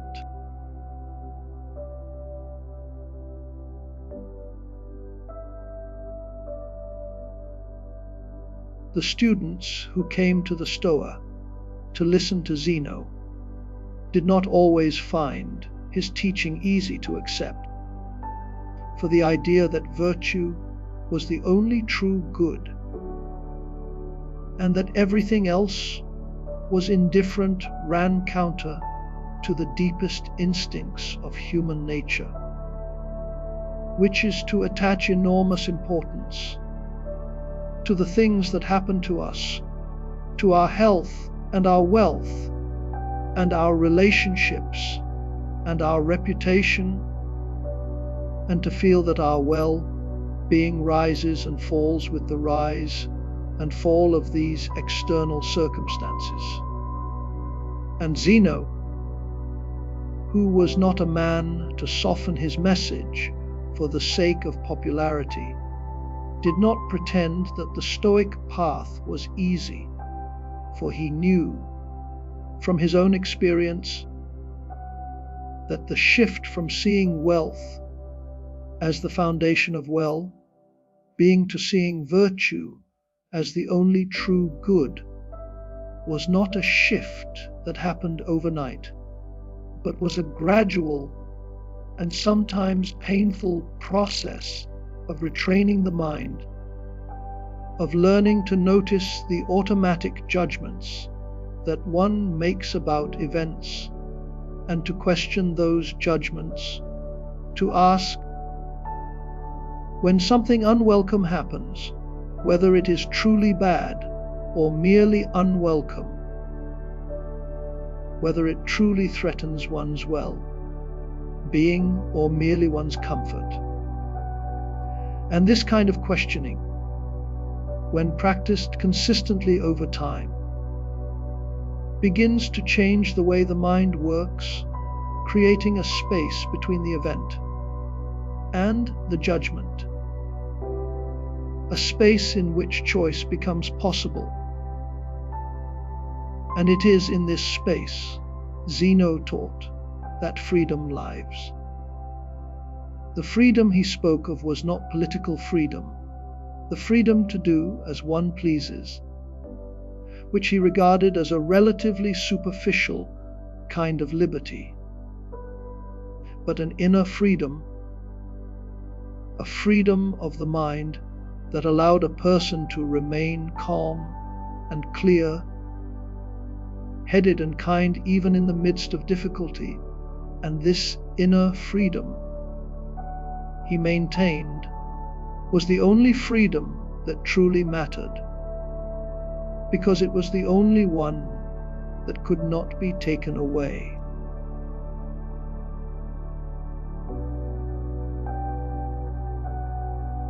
The character of Zeno himself,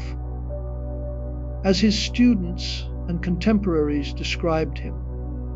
was a testament to the philosophy he taught, for he lived exactly as he counseled others to live, with a simplicity and a consistency and a quiet dignity that earned him,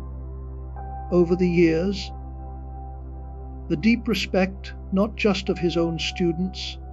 but of the city of Athens as a whole. He ate simple food, drank water rather than wine, wore plain clothing, and lived in a manner that would have been considered modest even by the standards of an ordinary Athenian citizen, let alone by the standards of a man whose intellectual influence was,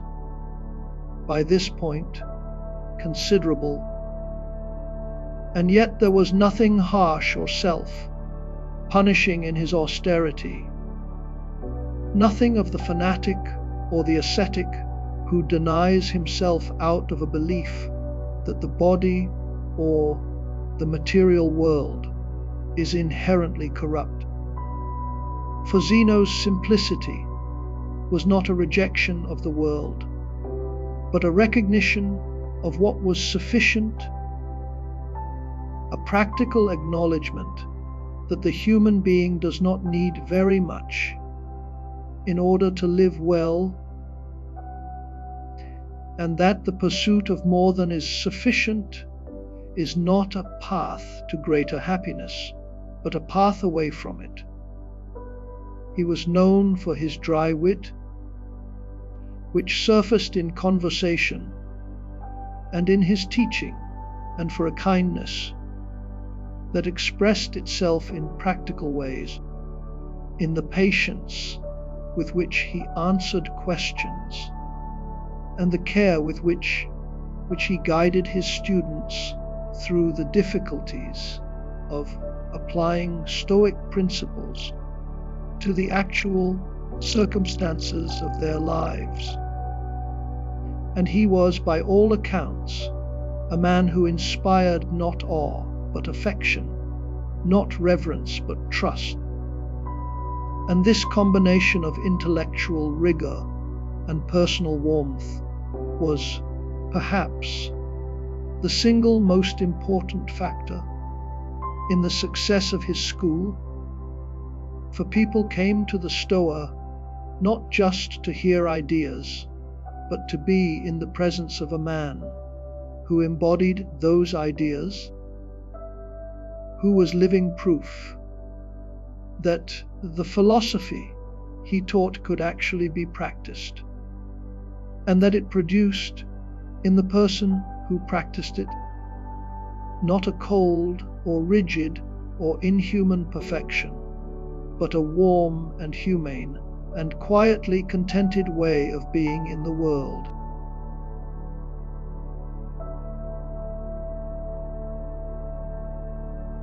The Athenians, who had a long tradition of honoring those who contributed to the life of the city, eventually offered Zeno citizenship, a rare and significant honor for a foreigner. And this offer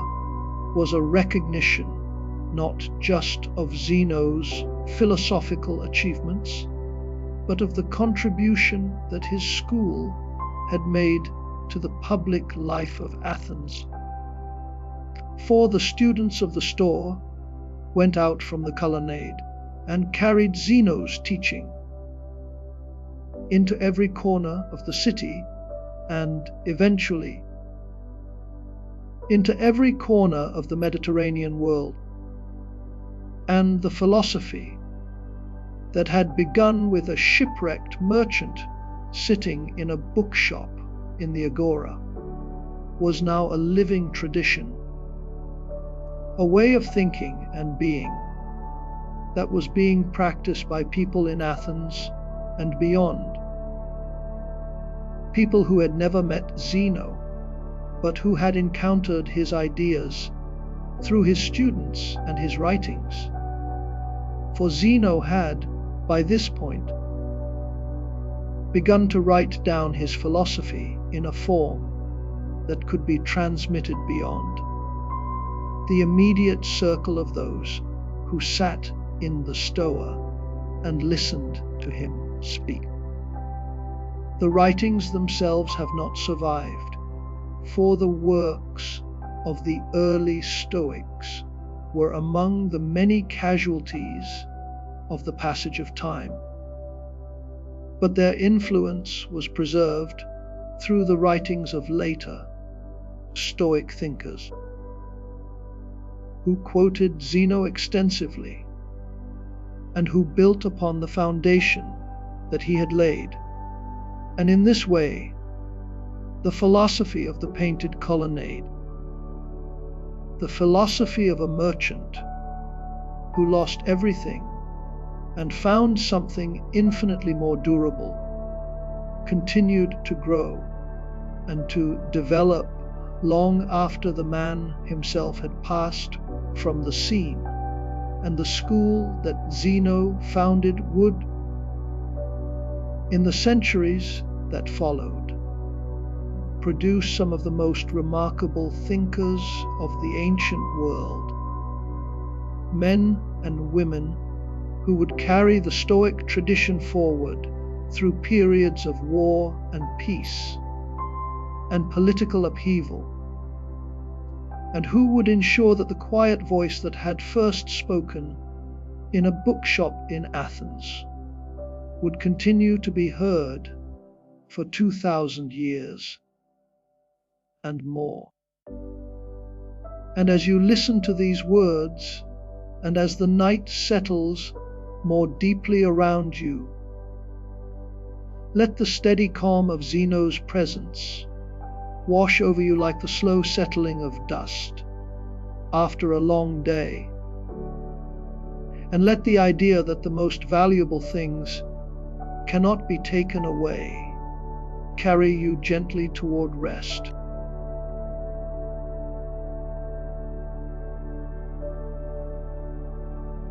Evening fell over the Stoa Poikile in the way that evening falls over places that have known many evenings, with a gradual and gentle deepening of the light as the warm amber of the afternoon gave way to the deeper gold of early evening, and then to the soft amber of dusk, and then to the cool blue, grey of the hour when the lamps are lit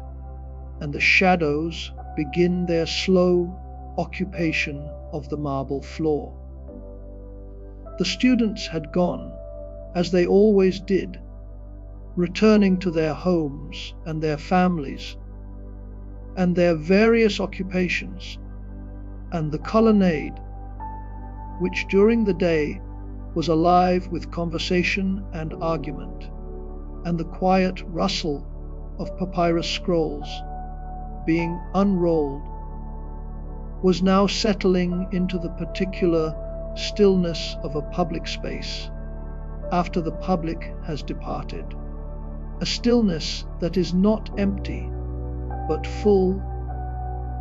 of the echoes and residues of the day's activity, full of the warmth that the stone has absorbed from the sun and is now releasing slowly into the cooling air, full of the memory of voices and footsteps, and the particular quality of attention that people bring to a place where they come to learn. And Zeno sat on his marble bench, the same bench where he had sat for years, where the stone had been worn smooth beneath him by the steady pressure of his presence. And he looked out through the columns at the agora, which was also emptying, the merchants closing their stalls, and the citizens making their way home through streets that were beginning with the warm glow of oil lamps. And he heard the distant sounds of the city settling into its evening routine, the bark of a dog, and the laughter of children, and the faint metallic clang of a harbour bell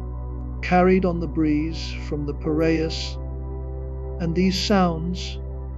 which were the sounds of ordinary life, being lived in its ordinary way, were, to Zeno, the sounds of the world that his philosophy was meant to address. Not a world of abstract ideas or hypothetical dilemmas, but this world, the world of harbours and marketplaces and families, and the quiet rituals of daily existence.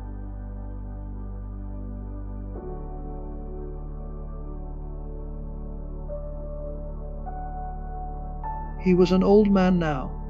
though the exact year of his birth was a matter of some uncertainty, even in his own time, and the years of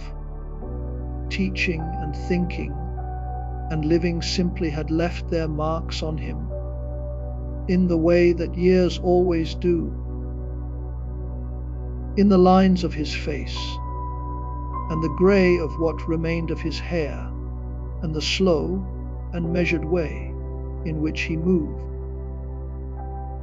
And yet there was in his bearing a quality of settledness, a kind of deep and unshakable composure that went beyond the mere calm of old age and suggested something more fundamental, a peace that was not the absence of trouble, but the presence of an understanding so thorough and so well integrated that the troubles of the world could not disturb it. He thought, perhaps, of Citium, the port where he had been born and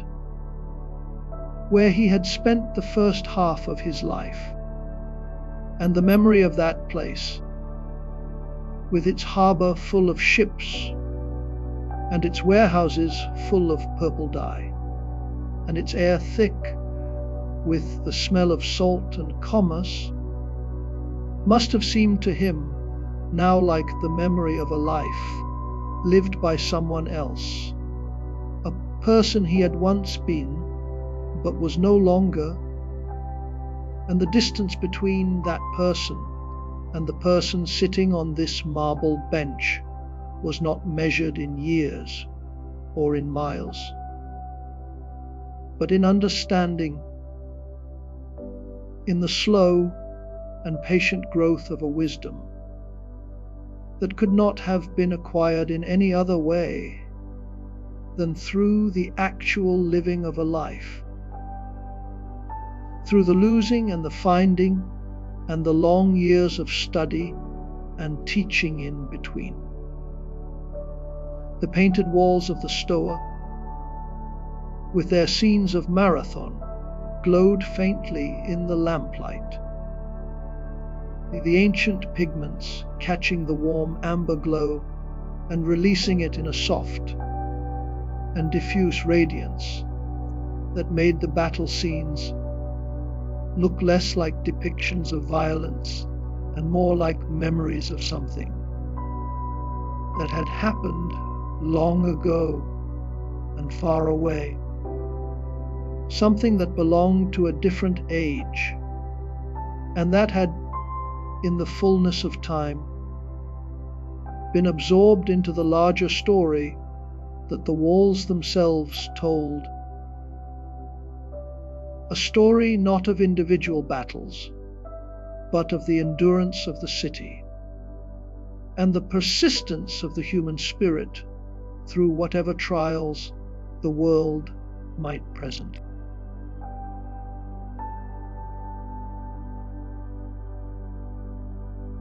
The evening breeze moved through the colonnade with a sound that was like a long, slow breath,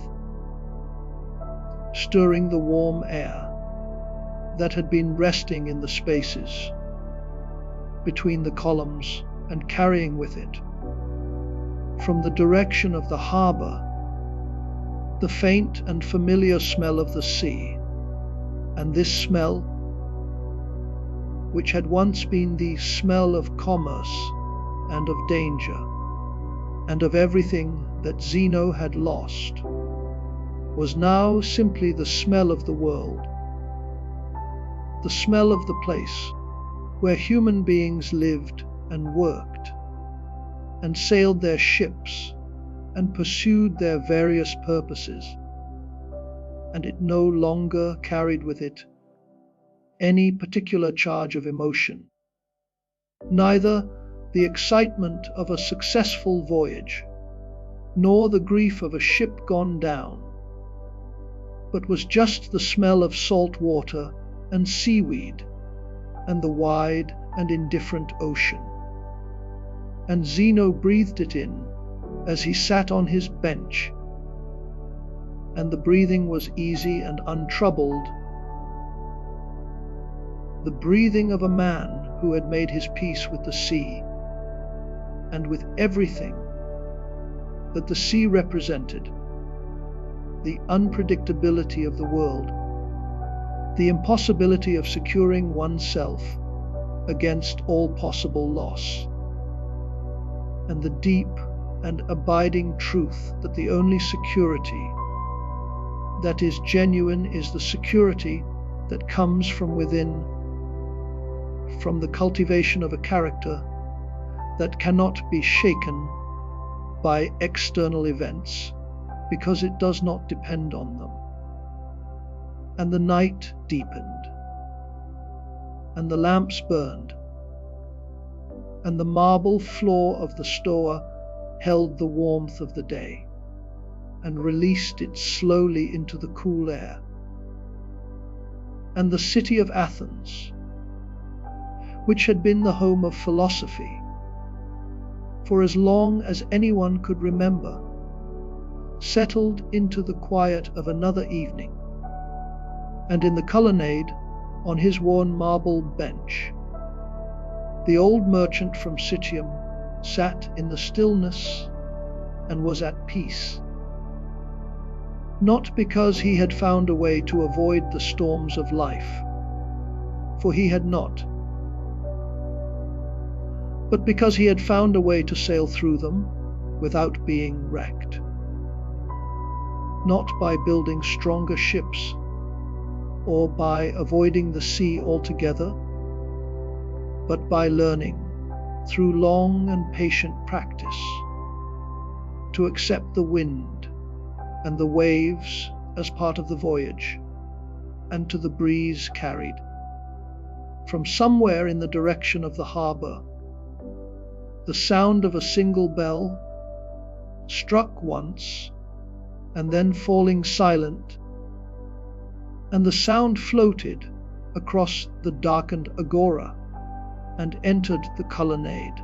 and past Zeno where he sat, and then continued on its way, fading into the general stillness until it was indistinguishable from the silence that had preceded it, and the silence that followed it. And this single bell, this brief and isolated sound,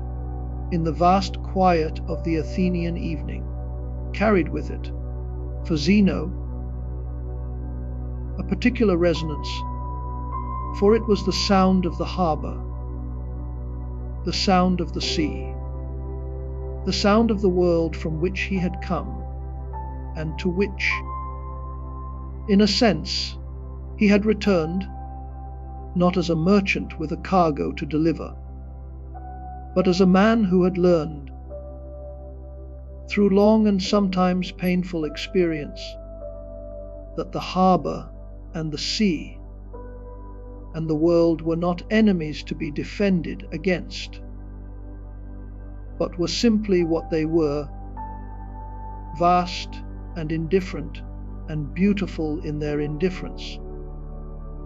and that the peace which he now felt, sitting on his marble bench in the darkening colonnade, was not a peace that came from having conquered the world, or from having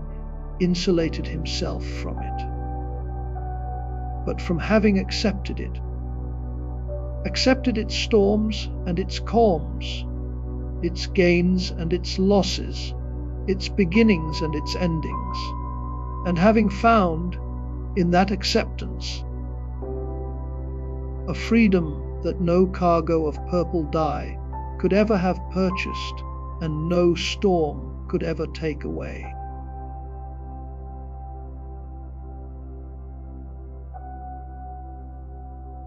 Keep his balance and his calm in the midst of whatever the world might bring.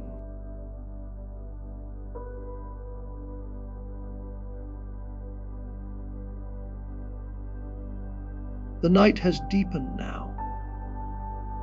The city sleeps, and the story of Zeno, told in the quiet hours, reaches its gentle close, not with a grand ending,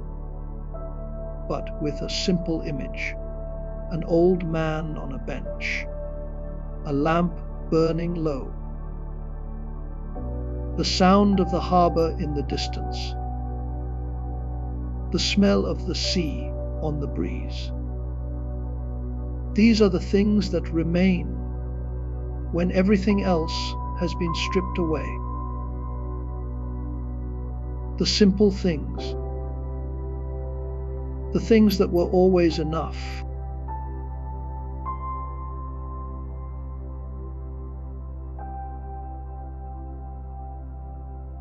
Zeno lost a fortune on the sea and walked barefoot into Athens with nothing,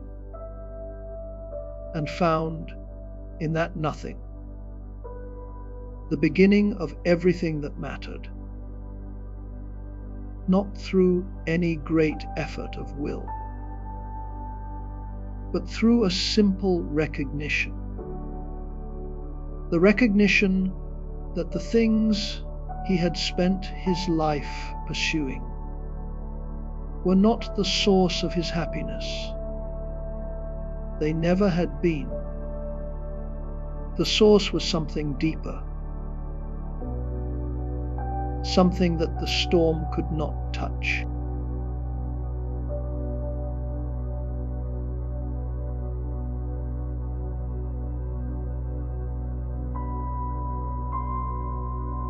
Consider the lamp.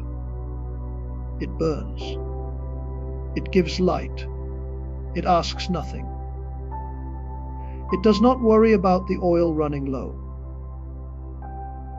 It does not calculate how many hours remain. It simply burns. And in its burning it does what it was made to do. There is a quiet wisdom in this, a wisdom that Zeno understood. Be the lamp. Burn steadily. Give what you have. The rest is not your concern.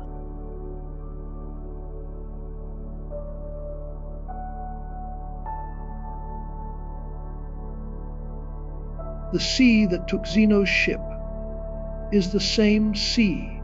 that washes the shore of Athens tonight, the same sea that carried him to safety. It remembers nothing. It holds no grudges. It simply moves, in and out, day after day, century after century. There is a peace in that constancy, a peace that asks nothing of you, that simply is.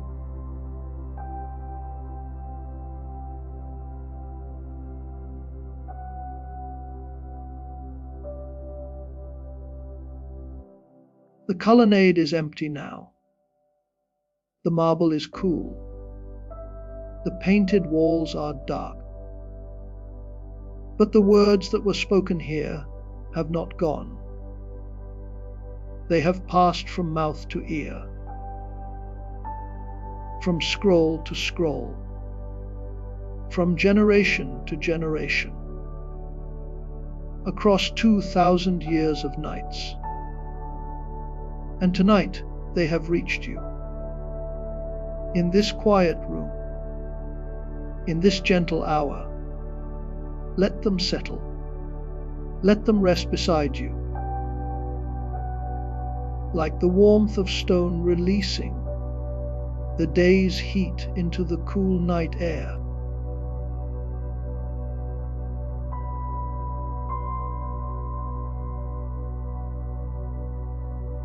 You do not need to hold on to these words. They will be here if you need them again. For now, let them go. Let the story dissolve. Let the images fade. The sea, the harbor, the bookshop, the colonnade, the old man on the bench. Let them drift away like mist above the water. Softly, gently, without effort.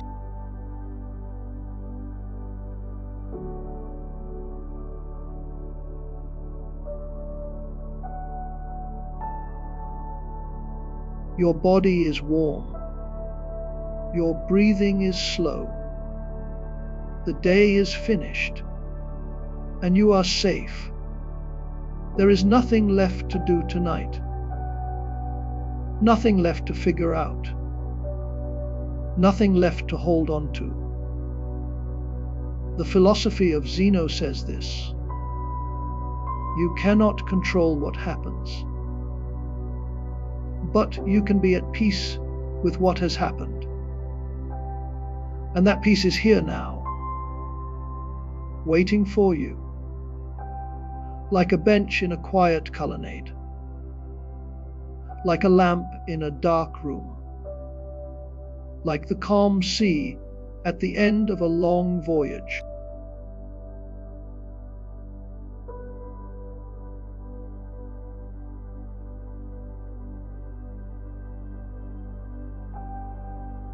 Rest now. The night will keep you. The stars will keep their watch. The sea will keep its gentle rhythm. And the words of an old merchant who found wisdom on a far shore will keep their quiet company beside you. You have listened long enough. Let the story end. Let the sleep begin. Think of the colonnade at night. The marble cool and smooth. The columns standing in their long row, each one supporting the weight above it, each one doing its part. The structure holds because each piece does what it was made to do. This is what Zeno taught. Not that you must be strong, but that you must be what you are, and do what you can do, and trust that the whole will hold.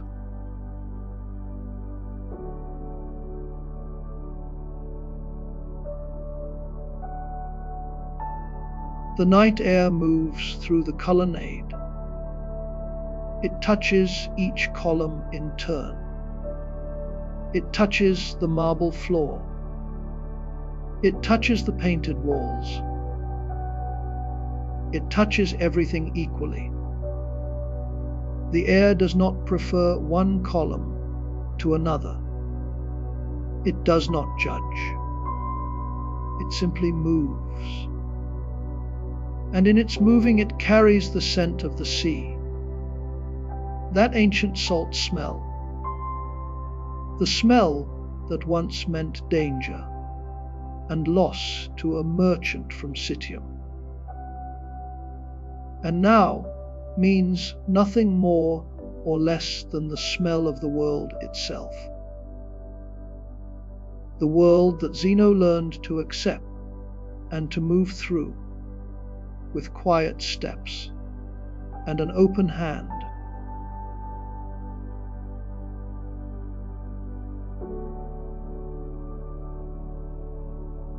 The story has carried you far tonight, from a harbor in Cyprus, across a dark sea, through a storm, to a bookshop in Athens, to a painted colonnade, to an old man sitting in the evening light. Each step was a step away from the noise of the day. Each word was a word spoken in a quiet voice. And now the voice grows quieter still. The words grow fewer. The pauses grow longer. And the space between the words fills with something that is not silence exactly, but something gentler. Something like the stillness of a room where a lamp has been burning for a long time. The air is warm. The light is steady, and nothing is needed.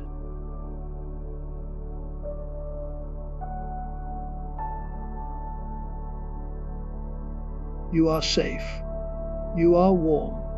You are home.